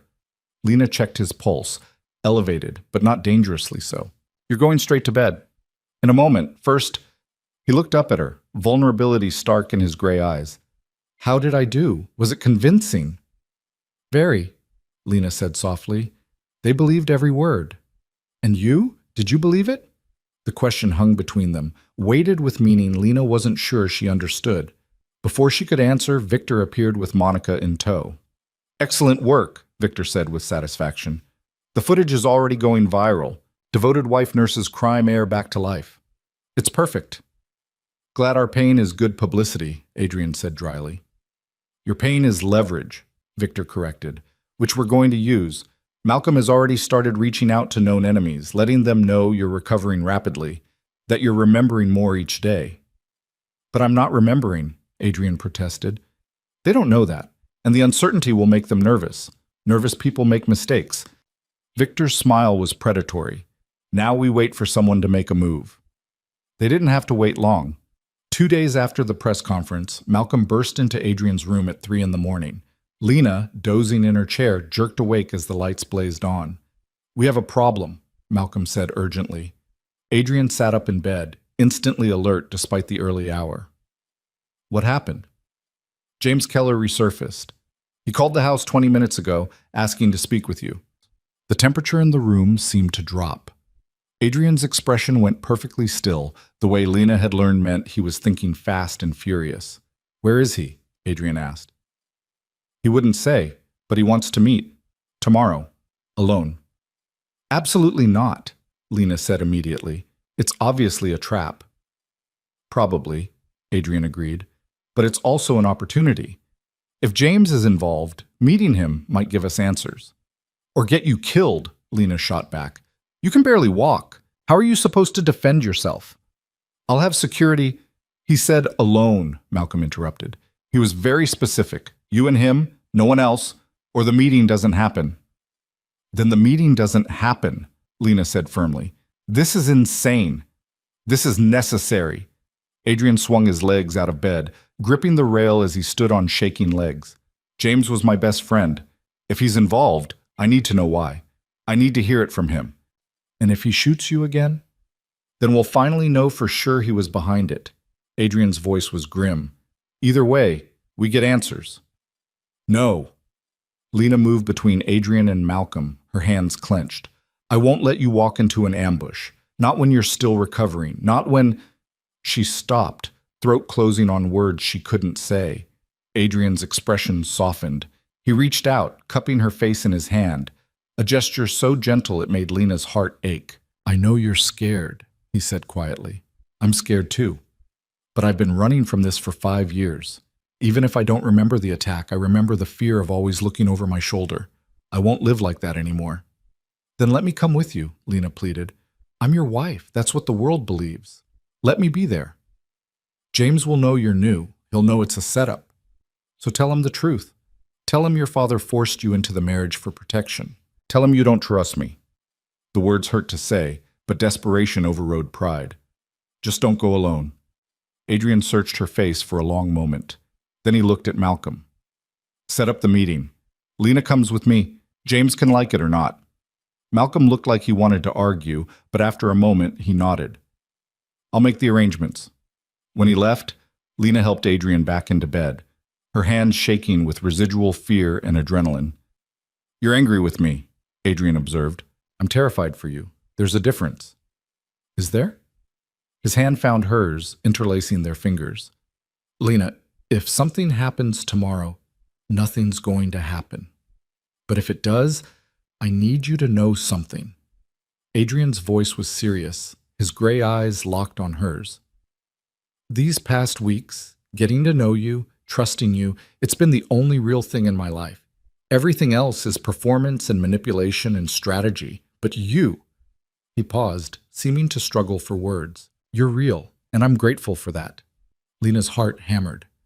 "Adrian." "I know. Business arrangement. Clean break, I remember." His smile was sad. "But I wanted you to know anyway, just in case." He fell asleep still holding her hand, leaving Lena to stare into the darkness and wonder when exactly she'd lost the ability to protect her heart from the man she was supposed to be protecting. The meeting was set for a warehouse on the outskirts of the city, neutral territory, Malcolm explained, with multiple exits and clear sightlines. Adrian insisted on wearing a bulletproof vest under his shirt, and Lena wore one too, though the weight of it did nothing to ease her anxiety. Victor had wanted to send a security team despite James's conditions, but Adrian had refused. "If we want him to talk, we have to show some trust." "Trust is what got you shot the first time," Victor growled, but he'd relented. Now, sitting in the back of the sedan with Adrian as they drove toward the warehouse, Lena couldn't shake the feeling they were making a terrible mistake. "It's not too late to turn back," she said quietly. "Yes, it is." Adrian's hand found hers in the darkness. This ends today, one way or another. The warehouse was exactly as bleak as Lena had imagined. Crumbling brick, broken windows, the kind of place where bad things happened and no one heard the screams. The sedan stopped at the entrance, and Malcolm turned from the driver's seat. "I'll be monitoring from here. First sign of trouble, I'm calling in the team." "Understood." Adrian opened the door, his movements still stiff but stronger than they'd been even a week ago. Lena followed, her heart in her throat. Inside, the warehouse was cavernous and dark, light filtering through gaps in the roof. And in the center, illuminated by a shaft of sunlight, stood a man Lena had never seen but recognized instantly from photos. James Keller looked older than his 35 years, his face gaunt and haunted. When he saw Adrian, something broke in his expression, relief and pain and guilt, all tangled together. "Adrian," he said, his voice cracking, "you're really awake." "I'm really awake," Adrian confirmed, his voice carefully neutral. "Hello, James."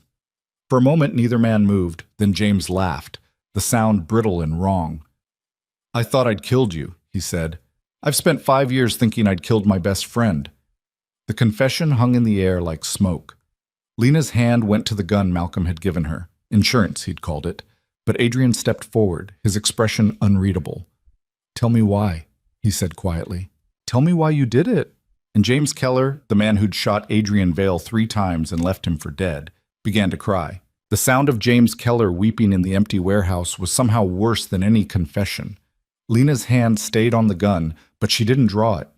Adrian stood perfectly still, his body tense, but his face carefully blank as he watched his former best friend break apart. "They had my sister," James finally choked out between sobs.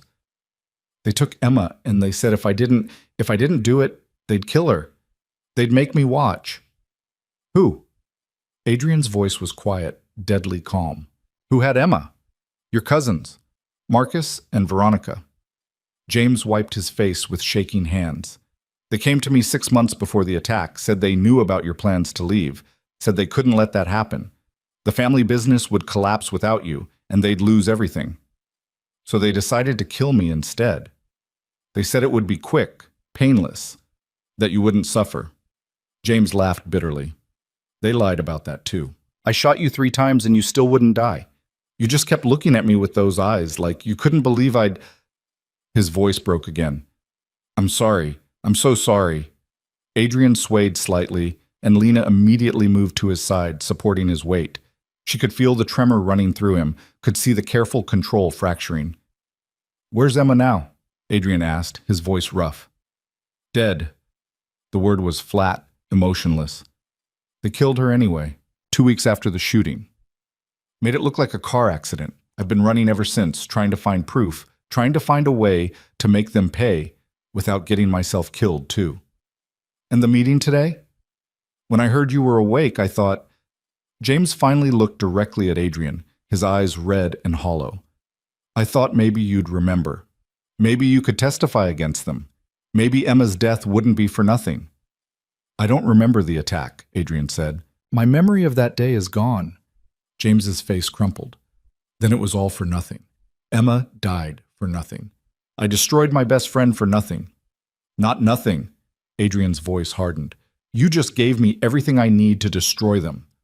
He pulled out his phone, and Lena realized with a shock that it had been recording the entire conversation. James stared at the device, understanding dawning. "You recorded me?" "I recorded your confession, which includes naming Marcus and Veronica as the architects of an attempted murder." Adrian's smile was sharp and cold. "That's not nothing, James. That's justice. They'll kill me the moment they know I talked. Then you'll need protection, witness protection, federal custody, whatever it takes." Adrian's grip tightened on Lena's arm, the only sign of how much this was costing him. "But first, you're going to tell me everything. Every conversation, every threat, every detail about how they planned this, and then you're going to testify." "Adrian, you shot me 3 times and let me rot in a coma for 5 years while my father married me off like a piece of property and my cousins plotted to finish the job." Adrian's voice was ice and fury. "You owe me this, James. You owe Emma this. So start talking." What followed was 2 hours of painful testimony. James described how Marcus had approached him first, charming and persuasive, explaining how Adrian's departure would ruin the family, how Veronica had been the one to actually arrange Emma's kidnapping, using connections from her mother's side of the family, how they'd provided the gun, the location, the exact timing when security would be minimal. "They thought you'd die immediately," James said, his voice hollow. "When you survived the shooting, they panicked. Marcus wanted to finish you in the hospital, but your father locked down security too tight. So they waited. Figured you'd die eventually, or your father would give up." "But he didn't," Lena said quietly. "No. Victor Vale doesn't give up on anything he considers his." James looked at her directly for the first time. "Who are you? I know you're not Elena." "I'm his wife," Lena said, the lie coming easier now. "The real one." Something like relief crossed James's face. "Good. Elena left him. She didn't deserve him anyway." He turned back to Adrian. "What happens now?" "Now we give this recording to the FBI." Adrian's voice was steady, despite the exhaustion Lena could feel radiating from him. "And then we end this." Malcolm was already on the phone when they returned to the car, coordinating with federal agents who'd apparently been waiting on standby. Lena helped Adrian into the back seat, watching his face carefully. He'd held himself together through James's confession, through the brutal details of betrayal and murder. But now, in the privacy of the car, she could see the cracks forming. "Are you okay?" she asked softly. "No." Adrian leaned his head back against the seat, eyes closed. "My best friend tried to kill me on my cousin's orders. My girlfriend abandoned me. My father used my coma to play power games. Nothing about this is okay. But it's over. You have proof now. They can't hurt you anymore. Can't they?" Adrian opened his eyes, looking at her with devastating clarity. "Marcus and Veronica aren't going to confess just because James did. They'll have lawyers, alibis, reasonable doubt, and even if we convict them, there are others in the family who think like they do, who see me as weak for wanting to leave. Then we make you strong enough that they don't matter." "We?" Adrian's lips quirked slightly. "I thought this was temporary. Clean break when it's over, remember?" Lena's heart clenched. In the chaos of the meeting, she'd forgotten they were still playing roles, still pretending their marriage meant something beyond legal protection. "Right," she said, looking away. "Of course." Adrian's hand found hers in the darkness. "Lena, we're here," Malcolm announced, pulling up to a nondescript building. "FBI field office. They're ready for us." The next 72 hours were a blur of statements, interviews, and legal proceedings that Lena barely understood. Adrian testified for hours, his voice steady as he described the family dynamics, the business operations, everything he knew about Marcus and Veronica's positions and capabilities. James corroborated every detail, his confession damning and comprehensive. The arrests happened at dawn on the third day. Federal agents descended on the Vale mansion simultaneously, taking Marcus and Veronica into custody, while Victor watched with an expression that might have been satisfaction or might have been grief. Lena couldn't tell. "It's done," Victor said when Adrian and Lena returned to the mansion that afternoon. "They'll be charged with conspiracy to commit murder, kidnapping, and about a dozen other crimes. The evidence is overwhelming." "Good," Adrian said flatly. "There's more." Victor handed him a document. "Isabel confessed to leaking your awakening to the press. She wasn't involved in the shooting, but she hoped the publicity would force you into public view, make you vulnerable. She's cooperating with authorities in exchange for immunity." Adrian read the document without expression, then set it aside. "Fine. What about the family business?" "That's what I wanted to discuss with you." Victor sat behind his massive desk, looking older than Lena had ever seen him. "With Marcus and Veronica facing life sentences, their shares revert to you. Combined with what you already own, you'll control 60% of the company." "I don't want it," Adrian said immediately. "Adrian, I don't want it," he repeated, his voice firm. "I told you 5 years ago I was leaving. That hasn't changed just because someone shot me for it. And what will you do instead? You have no other training, no other skills. I have a law degree I never used because you pushed me into the business. I have investments of my own outside the family structure. And I have time to figure out who I want to be when I'm not living in your shadow." Adrian stood, swaying slightly. Lena immediately moved to support him. Sell my shares. Distribute them among the legitimate branches of the family. I'm done. Victor's expression hardened. You'd walk away from your birthright? I'd walk away from a legacy built on exploitation and violence. Yes. Adrian's gaze never wavered. You kept me alive, and I'm grateful for that, but I won't spend the rest of my life becoming you. For a long moment, father and son stared at each other. Then Victor nodded slowly. You're stronger than I gave you credit for, he said quietly. Your mother would have been proud. It was the first time Lena had heard him mention Adrian's mother. Adrian's expression flickered with surprise, then something softer. Thank you, he said. There's one more matter. Victor's gaze shifted to Lena. Your marriage. Now that the threat has been eliminated, I assume you'll want to proceed with the annulment. The word hit Lena like a physical blow. Of course. The contract. The deal. Everything they'd agreed to from the beginning. Yes, Adrian said, and Lena's heart shattered. I want to proceed with dissolving the marriage. I'll have Malcolm draw up the paperwork. Mrs. Vale, your settlement will be transferred within 48 hours. $2 million as promised, plus a bonus for your service during the investigation. You're free to go. Free. The word should have brought relief. Instead, it felt like a door slamming shut. I'll need a few days to pack, Lena heard herself say, and to arrange care for Adrian's continued physical therapy. That won't be necessary, Adrian interrupted, still not looking at her. I can hire professional staff. Professional staff. Not her. The message was clear. Of course, Lena said, fighting to keep her voice steady. Then I'll be out of your way by tomorrow. She left the office before either man could see her cry. That night, Lena packed her meager belongings with shaking hands. It was ridiculous to be this devastated. She'd known from the beginning this was temporary. She'd known Adrian saw her as protection, as a means to an end. She'd known falling in love with him was the stupidest thing she could possibly do. She'd done it anyway. Knock, knock. Lena turned to find Mrs. Chen standing in the doorway, her expression uncharacteristically gentle. I heard you're leaving, the housekeeper said. Tomorrow morning, as soon as possible. That's a shame. Mr. Adrian needs you. He has professional staff now. He doesn't need me. Mrs. Chen stepped into the room, closing the door behind her. I've worked for this family for 30 years. I've seen Adrian grow from a boy to a man, and in all that time, I've never seen him look at anyone the way he looks at you. He looks at me like an employee he's grateful to. He looks at you like you're the only real thing in his world. Mrs. Chen moved closer, her voice soft. I watched you care for him all those months. I saw you fall in love with him, and I saw him fall in love with you too, even when he couldn't move or speak.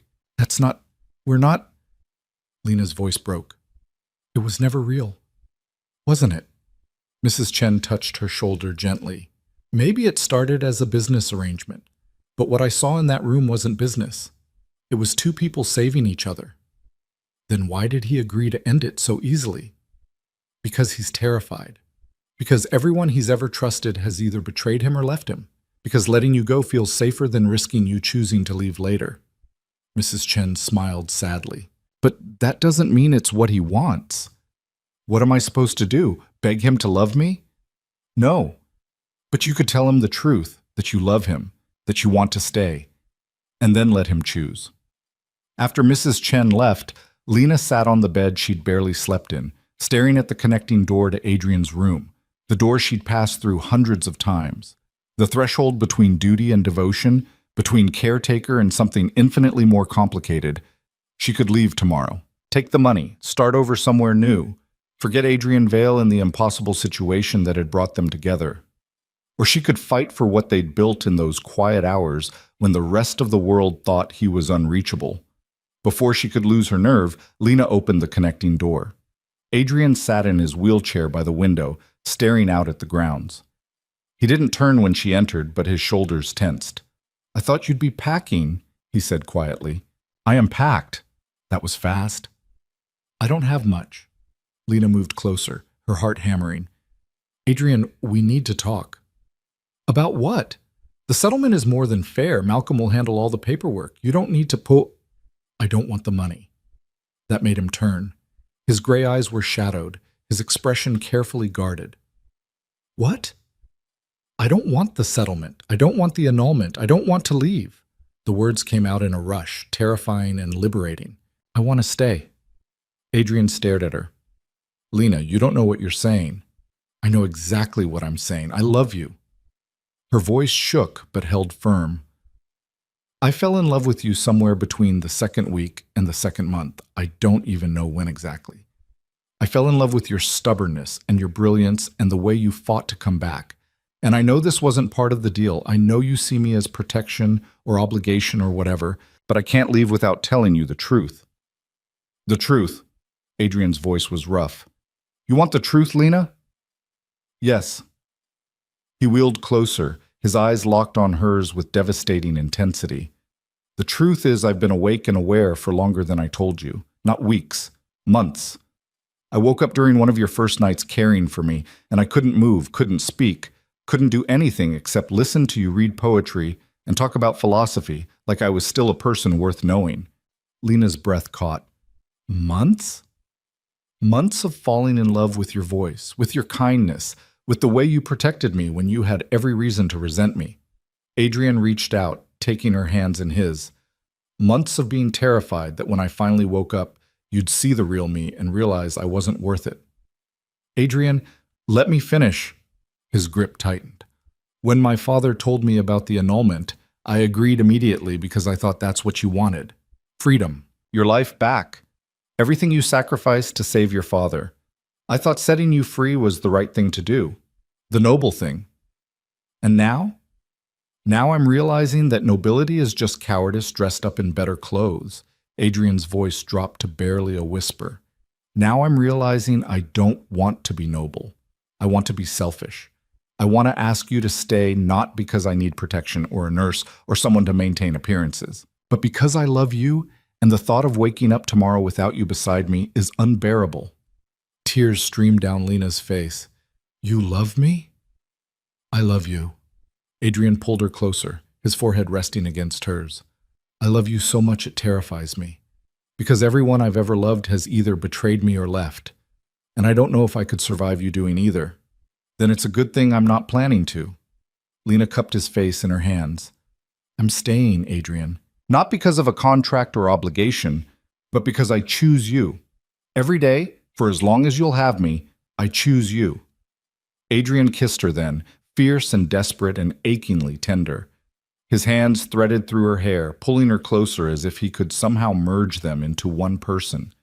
Lena kissed him back with everything she'd been holding in for months, all the fear and hope and impossible love. When they finally broke apart, both breathing hard, Adrian rested his forehead against hers.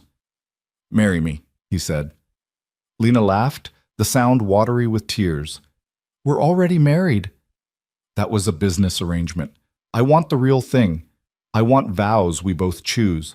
I want you wearing a ring I picked out, not one my father's lawyer provided. I want everyone to know you're mine, not because of a contract, but because you want to be. Yes. Lena didn't hesitate. Yes to all of it. Adrian smiled then, real and unguarded, and Lena thought she'd never seen anything more beautiful. The announcement that Adrian Vale was renewing his vows with his wife made headlines, but this time the couple didn't care about publicity or optics or controlling the narrative. They planned a small ceremony in the mansion gardens, just close family and the few friends who'd proven themselves trustworthy. Victor walked Lena down the makeshift aisle, his expression unreadable. But when he placed her hand in Adrian's, he leaned close and whispered, "Take care of him. He's stronger with you than he ever was alone." "I will," Lena promised. The ceremony was simple and genuine. Adrian stood on his own, his legs still weak but strengthening daily, his hand gripping Lena's like a lifeline. When it came time for vows, he spoke without notes, his voice clear and steady. "Lena Carter, you came into my life when I was at my lowest, when I was helpless and afraid and trapped in darkness. You gave me light, you gave me hope, you gave me a reason to fight my way back." His thumb stroked over her knuckles. "I promise to spend the rest of my life being worthy of that gift. I promise to choose you every day, the way you chose me. I promise to love you with everything I am and everything I'm still becoming." Lena's vows were simpler but no less heartfelt. Adrian Vale, you were supposed to be a stranger, a contract, a means to save my father. Instead, you became my purpose, my partner, my home. She squeezed his hands. I promise to stand beside you through whatever comes. I promise to see you, really see you, every single day. And I promise to love you not in spite of your scars, but because of how you've transformed them into strength. When they kissed, sealing promises made freely rather than under duress, applause erupted from their small gathering. But Lena barely heard it. All she could focus on was Adrian, solid and real, and choosing her right back. The reception was held in the garden, strings of lights transforming the space into something magical. Adrian managed to dance with Lena for one song before his legs gave out, and they ended up laughing on a bench while Dr. Reeves scolded about overdoing it. Worth it, Adrian said, pulling Lena close. Totally worth it. Weeks turned to months. Adrian's strength continued to improve until he could walk unassisted, though he still tired easily. Together, they moved out of the Vale mansion and into a smaller house on the outskirts of the city, far from the family drama, but close enough to visit. Adrian enrolled in graduate school, studying international law with a focus on human rights. Lena returned to nursing part-time, working with trauma patients who needed the kind of patience and dedication she'd developed caring for Adrian. They built a life together piece by piece. Quiet mornings drinking coffee on their porch. Long evenings discussing his cases and her patients. Lazy weekends where they did nothing but exist in each other's presence. It wasn't perfect.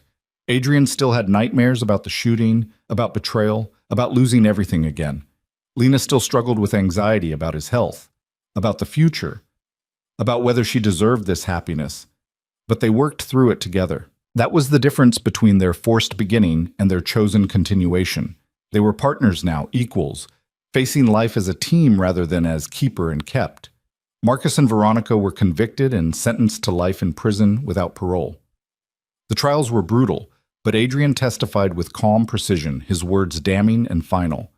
When the verdicts were read, he showed no satisfaction, only grim relief that it was over. James Keller entered witness protection and disappeared. He sent one letter to Adrian before vanishing, apologizing again and wishing him happiness. Adrian never responded, but he kept the letter in his desk drawer. Some wounds healed better without constant reopening. Victor remained distant but supportive. He sold Adrian's shares in the family business as requested, distributed the money to charities focused on helping victims of organized crime. It wasn't redemption. Nothing could undo the damage the Vale Empire had caused. But it was a start. 1 year after their second wedding, Adrian and Lena sat on their porch as the sun set, his arm around her shoulders, her head on his chest. "I've been thinking," Adrian said quietly. "Dangerous," Lena teased. "I want to start a foundation for people who get trapped in situations like mine, like James's sister, people who need protection from powerful families." "That's a beautiful idea. I want you to help me run it." He kissed the top of her head. "You understand what it's like to make impossible choices. You understand trauma and recovery. We could help people together." Lena lifted her head to look at him. "Partners in everything?" "Partners in everything," Adrian confirmed. "Then yes. Absolutely yes." They kissed as the sun painted the sky in shades of gold and amber, the past finally behind them, the future stretching out like a promise they could actually believe in. What had begun as a deal with no escape had transformed into a choice made freely every single day. Lena chose Adrian, his strength and his vulnerability, his brilliance and his scars. And Adrian chose Lena, her fierceness and her tenderness, her protection and her love. They chose each other. And in a world built on control and manipulation and power, that choice was the most revolutionary act of all. Years later, when people asked Lena how she and Adrian had met, she would smile and say they'd found each other in the darkness. And when they asked if she believed in fate, she would think about that night in the hospital corridor, about Malcolm Gray's impossible offer, about signing her name next to a stranger's. "No," she would say, "I don't believe in fate. I believe in choices. And I chose to save my father. Adrian chose to fight his way back to consciousness. We both chose to build something real out of something forced. That's not fate. That's just two people refusing to let circumstances define them. And if the person asking looked skeptical, If they suggested that maybe there was something magical about their story after all, Lena would take Adrian's hand and squeeze it tight. The only magic, she would say, is choosing to love someone even when it's hard, even when it's complicated, even when it starts with a contract instead of romance. We chose each other. That's the whole story. Adrian would kiss her temple and add, "Best choice I ever made." And Lena, her heart full of the kind of love she'd never imagined finding in a mansion ruled by power and fear, would whisper back, "Mine too." Because in the end, that was what their story had always been about. Not destiny or fairy tales or romance novel miracles. Just two broken people choosing to heal together. Choosing to trust when trust seemed impossible. Choosing love over fear, partnership over isolation, hope over despair. They chose each other. And that choice made all the difference.